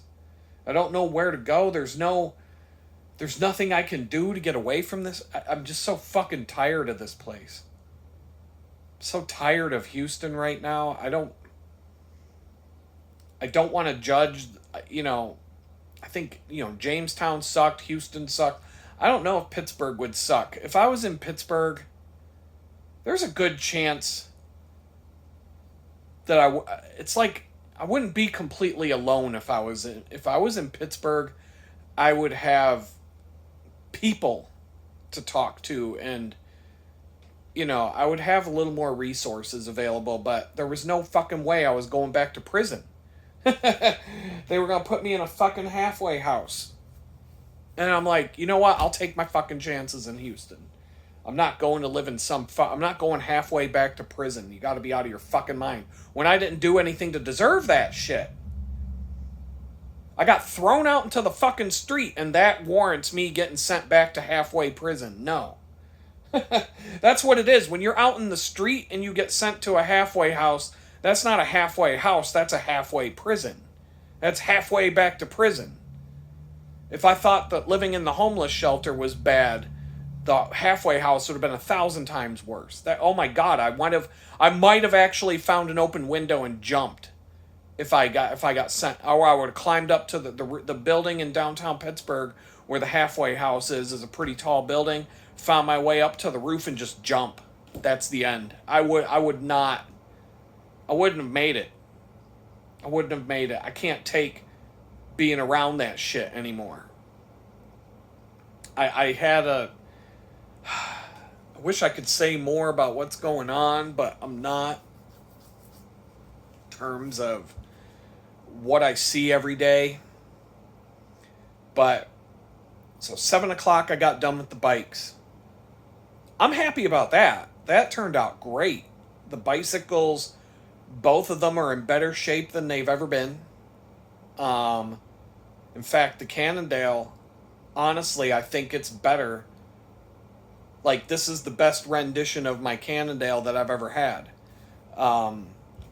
Tomorrow will tell when I go for a bike ride. It should feel like I just bought a brand new bike with the work that I did to it today.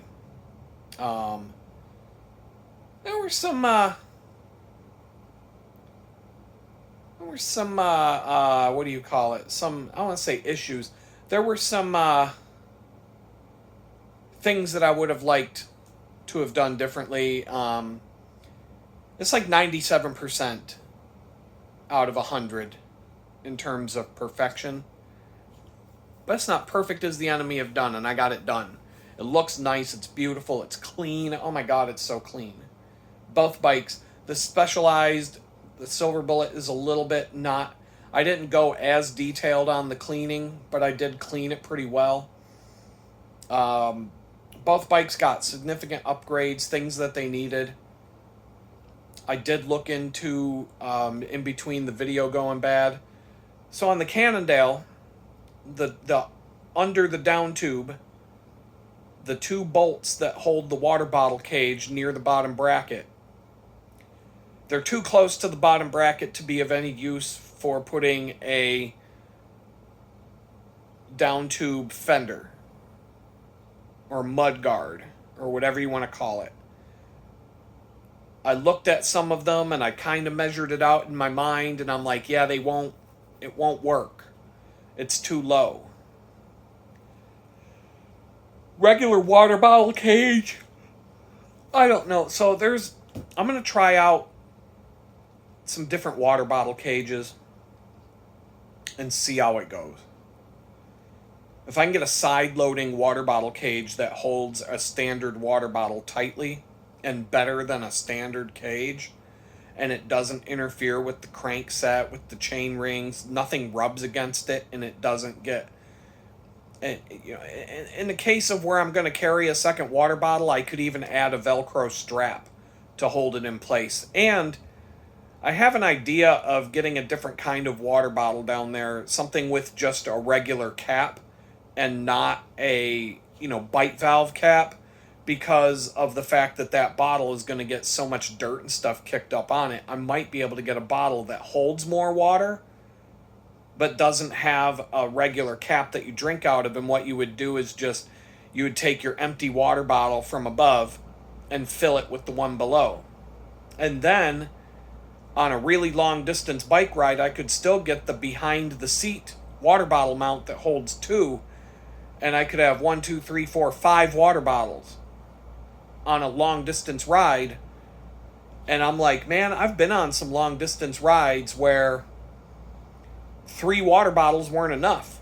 3 water bottles, I'd get through the third water bottle and be like, oh my god, I've got to go so much far, but I would have water filters and whatnot. But for long distance, man, when you're going hundreds of miles, water is life.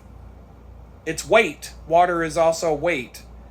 But I don't know, just taking these bikes apart gave me ideas and different things to do. On the handlebar of the Red Rocket, I'm thinking about I saw a friction shifter. You can buy them in singles, so I don't have to buy a pair of shifters. I could get a shifter for like $35, a friction shifter that would go on the handlebar so that I can shift my front derailleur without having to reach down to the down tube. I've talked about that in some other videos. I'm in no hurry to do that. I'd need a little bit of cable housing. I'd need a cable stop to mount to the frame. So I'd be looking at like the derailleur cable's fucking expensive. It's the special Shimano ultra stiff derailleur cables or cable housing, I should say. Like 25 feet of that is like $50. Now 25 feet of that would last the rest of my life. Most likely it would last the rest of my life. I don't think I would, if I wanted any shorter length, I could go to the bike shop and get it. Probably get like 5 feet of it, and that would last me a really long time. Because I only would need like 2 feet, or I don't know, just a 2 feet, 2.5 feet less, I don't know, to do what I want to do there. But for like $60-$70, I could probably put a front shifter on the handlebars. But I've got a bell on my handlebars, so I'd have to figure out what to do with the bell. My handlebars are getting kind of crowded. But it just, I had all these ideas running through my head because I was working on the bike. Ooh, what could I do to upgrade that? What could I do to fix that? What could I do to make that better and all that? And so that was fun. But I'm exhausted. And I got done with eating and I got all the tools put away, but there's dirty dishes, there's so much shit, and I just have no more energy. I don't have my bag packed for work tomorrow. I got to get up at 5 in the morning, get ready, start getting ready at 5:30. Hopefully I'm ready to go at 6 so I can sit and relax before I got to go. I get a half hour to chill. If as long as I'm ready to go at 6, I get a half hour to relax. And then I got to ride 20 miles, lift 10,000 pounds worth of flour, sugar, everything else. That's my job on Monday. Turn around, ride 20 miles home, be completely fucking exhausted, go to bed, wake up on Tuesday and have no energy for the day. None. I'm going to look like this. I'm going to be so beat up. That's part of the reason why I wanted to do nothing today, was so that tomorrow wouldn't feel so bad. But I was like, you know what? You've got to get this bicycle stuff done. If you don't, it's just one of those things. It's like if you have a car repair, you're not going to, you need to get your car. If you see drips under your car, you're not going to put it off. You may have to hope for the best till you get paid, but you're going to do everything in your power to get that car fixed. Where it's, instead of being a $200 repair, it turns into a $2,000 repair because some, fluid ran dry in your transmission or whatever. I had an oil pan. I was on a trip once. And I could smell, it smelled like oil burning. And I'm like, I could just smell something. And it was just, and I looked under the vehicle and like there was like smoke coming up. And I'm like, what in the fuck? And I looked under the Jeep and we were in Minneapolis, outside of Minneapolis. We were camping. And I just started to notice this smell. And I'm like, oh man, what's going on? And so I get under the Jeep at the campsite. And I could see like a little bit of oil drop on the oil pan. And there were like some streaks going back. And so what was happening is the oil pan had a slow drip. And the wind from driving was blowing it back. And then the oil was hitting the exhaust pipes. The manifold or whatever, one of the exhaust pipes, and the heat of the exhaust pipe was causing that oil to smoke. And then the smell was getting in the cabin. And so I'm like, so I just went, I checked the oil levels were good.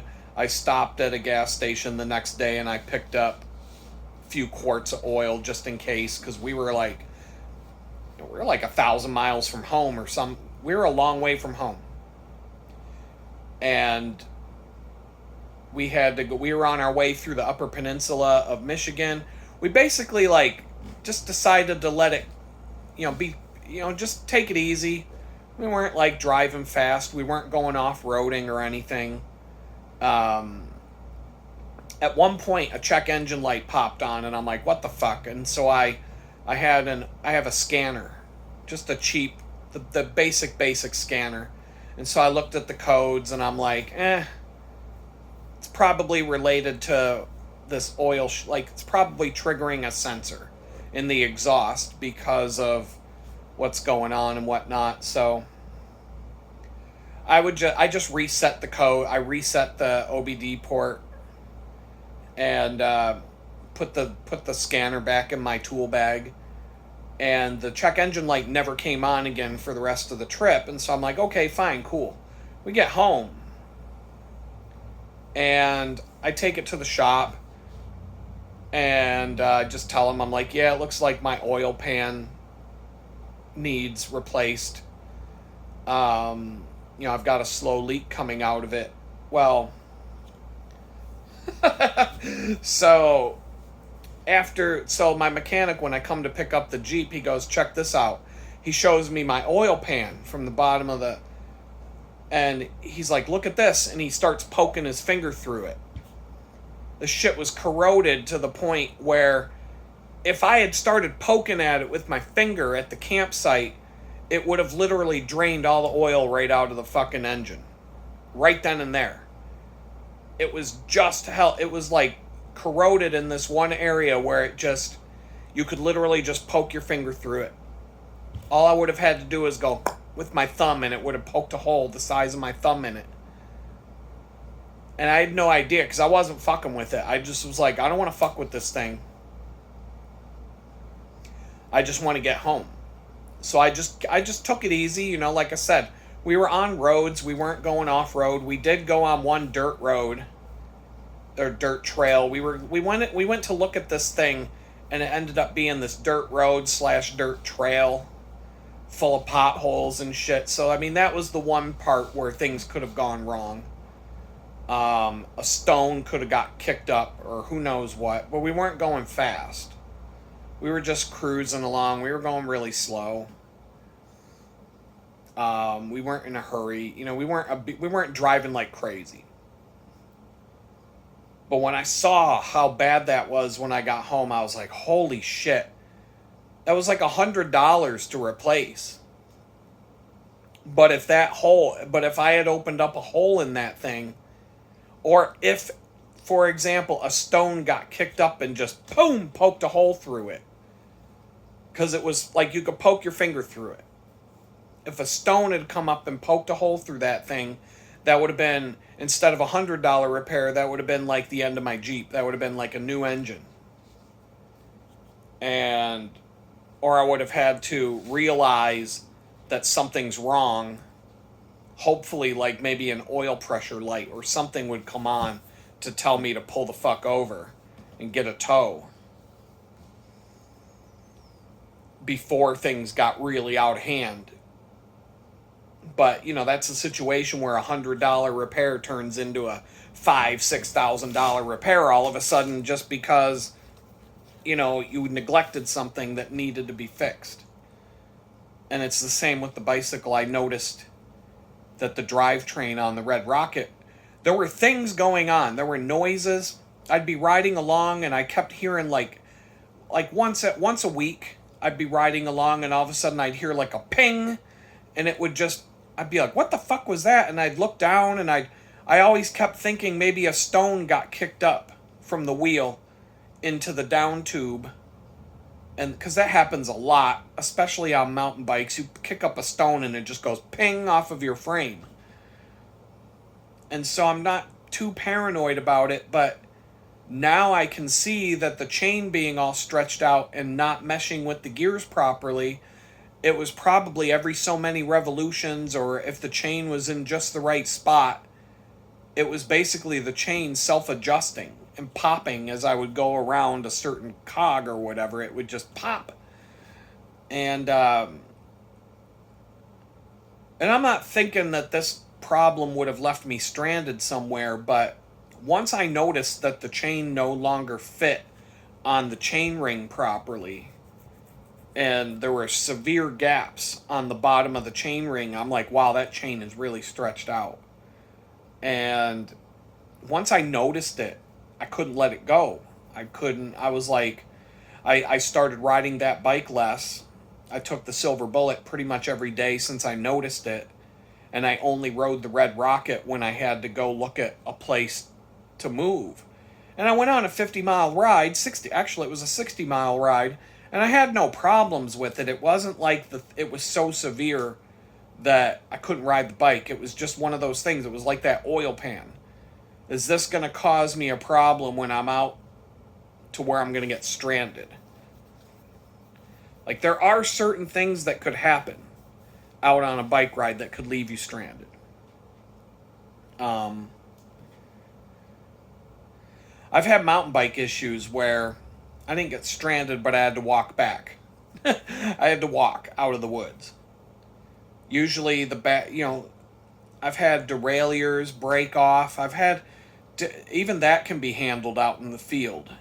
Um, I can think of a few things that I've had happen to a bicycle that didn't leave me stranded, but forced me to either walk or coast, like Fred Flintstone, like basically walking the bike but coasting downhill. Um, just goofy shit. So it's not. It's when you see something, you got to do something. You know, you can't just let a small thing go. It's one thing if it's your weekend recreation and you're just riding your bike because it's fun, but when it's your mode of transportation, it's a whole different situation. I got to make sure that, you know, I can't let a problem that would have cost me $100 to fix keep me from going and doing what I have to do to survive. Um, so I've got a bunch of things to take back to Amazon tomorrow. 2 chain rings and a chain. I can drop those off at Whole Foods. And then I bought an extra chain ring, a 46 tooth chain ring.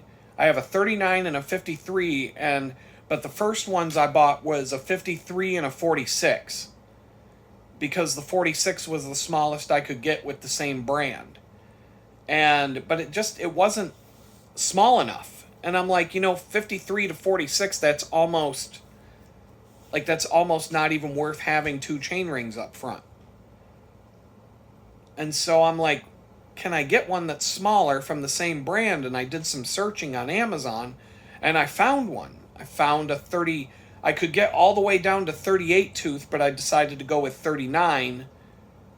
And I'm glad I did, just because 38 is the smallest you can get on that size crank arm. But I've been told that 39 is the smallest that Shimano would make for that crank set. And I'm like, I don't want to go any smaller than that and take a chance that something's going to be a problem. Like things, clearance and tolerance is not. So I just decided I'll get the 39. And so I have this 46 that I can't use, but I went to send it back to Amazon, but it's one of these one of these sellers that sells through Amazon. So I can't take it to Whole Foods to do a return. I have to go to the post office, and then I'm going to get charged when I return it for shipping it back. And I'm like, well, that's kind of weak. Like, I thought you get free returns. Like, there was nothing. I don't remember reading anything about how if I have to send this back, I'm going to have to pay for the shipping to go back. And granted, it's probably like $6 to send it back. And it's a $53 chain ring. So I'll get close to $50 refunded to my card. But now I have to go to the post office for it. I got to find an envelope. I got to print out a mailing label.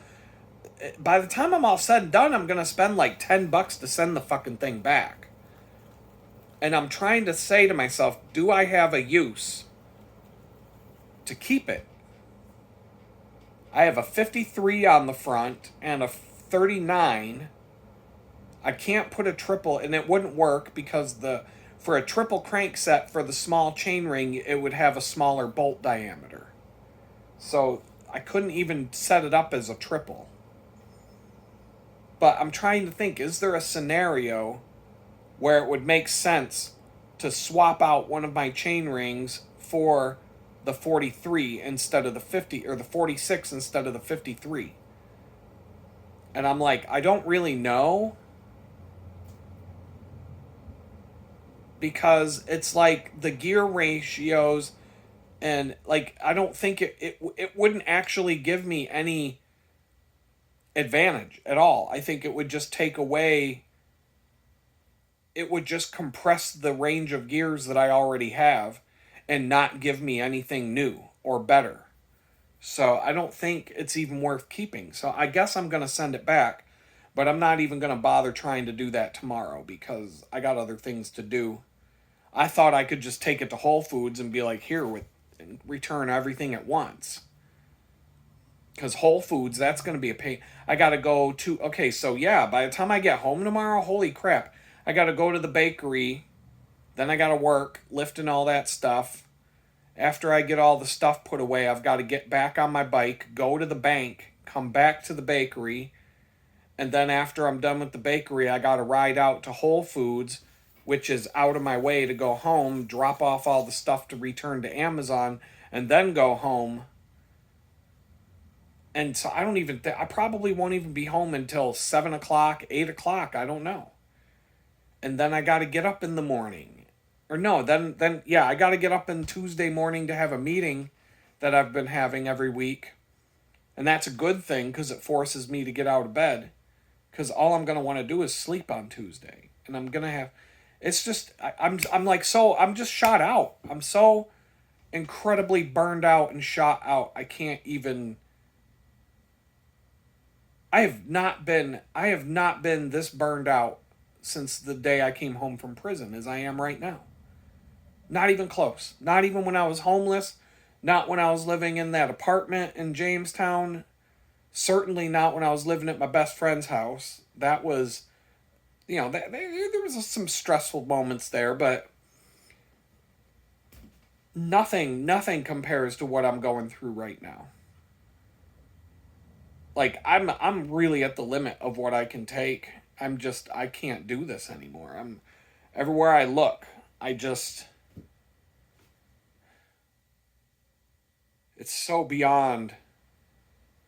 Like, I hope God knows that I'm really pretty much done. Like, if something don't change soon, if something don't get better soon, it's over for me. I don't know how much longer. I don't have it. I don't have anything. I'm pretty much at the end of what I've got. Like, the most enjoyable moment of my week this week was looking at my finished bicycles ready to go on my bicycle commutes next week. That was the nicest thing I had. That was the most enjoyable part of my week. I gotta wait till Thursday to find out about this. I'm so shot out. I can't even think straight. I can't even say it. I'm gonna have to. I gotta go shave this off. That might feel a little better. And then I'm gonna go to bed. And I'm literally gonna go to bed. It's gonna be like blink and the alarm's gonna go off. It's gonna feel like I blinked my eyes and I'm right back awake and I gotta jump out of bed and go do all this fucking crazy shit. I think I have to get up earlier to go to work than the people who open the store that get there between 6:30 and 7. I have to get up earlier than them just to get there by 8:30.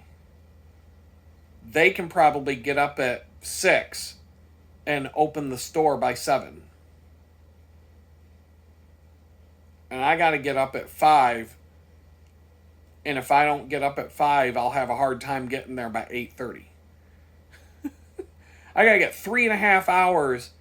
I have to basically start getting ready 3.5 hours before I got to be there. Or else I won't be there on time. Like, this is too much. This is too much. 20 miles on a bicycle really isn't a big deal. Doing it twice in a day is not a big deal. Doing it over and over and over and over and over and over and over again while you work an 8-hour job in between bike rides, that's rough. That's a fucking rough one. I knew this was gonna suck when I moved out here, but I literally could not. The closest place I could find to the job was 10 miles away, and it was 10 times worse than this.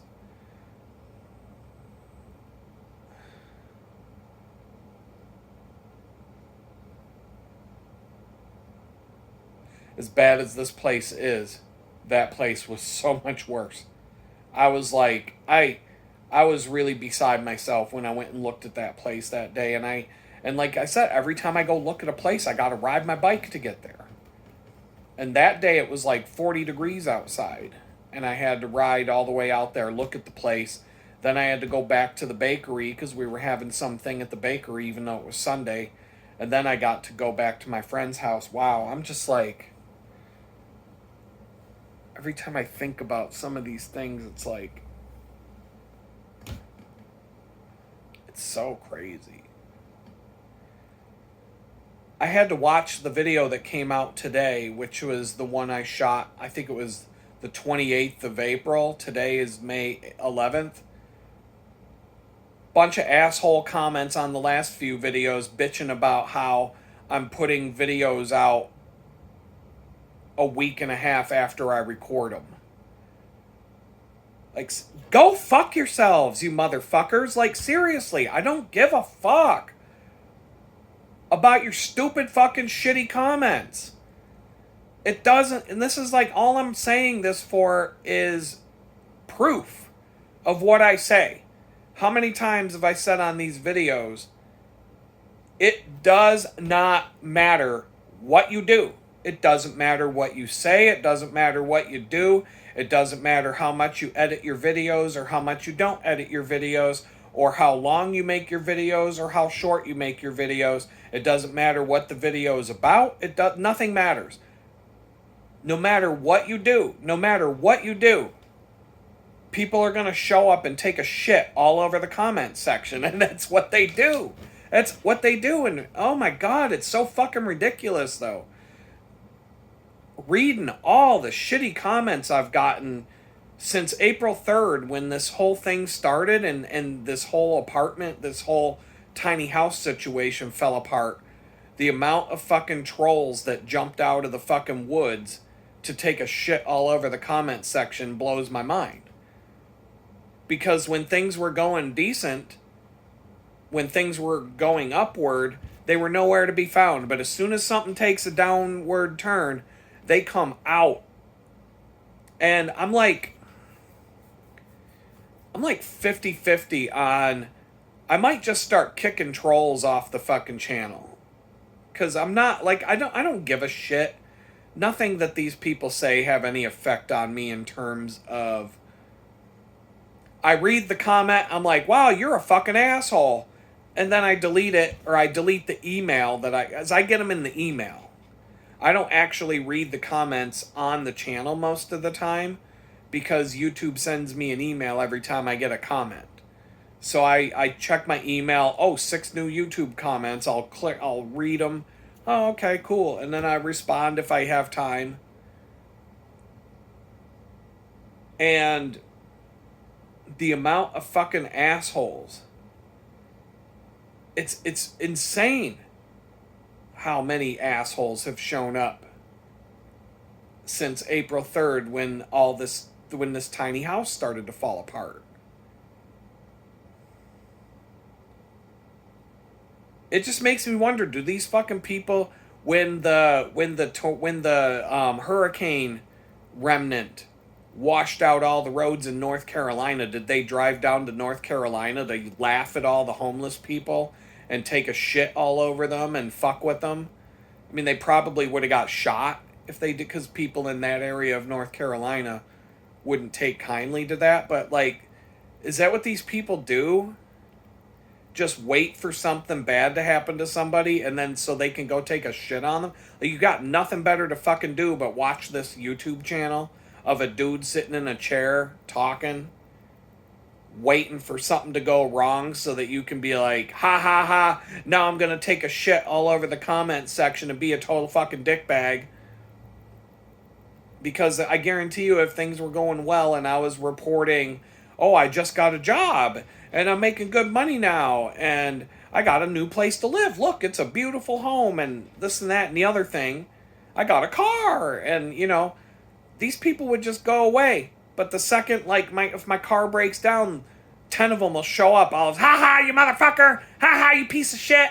I'm glad your car broke down, you stupid fuck! So it's like,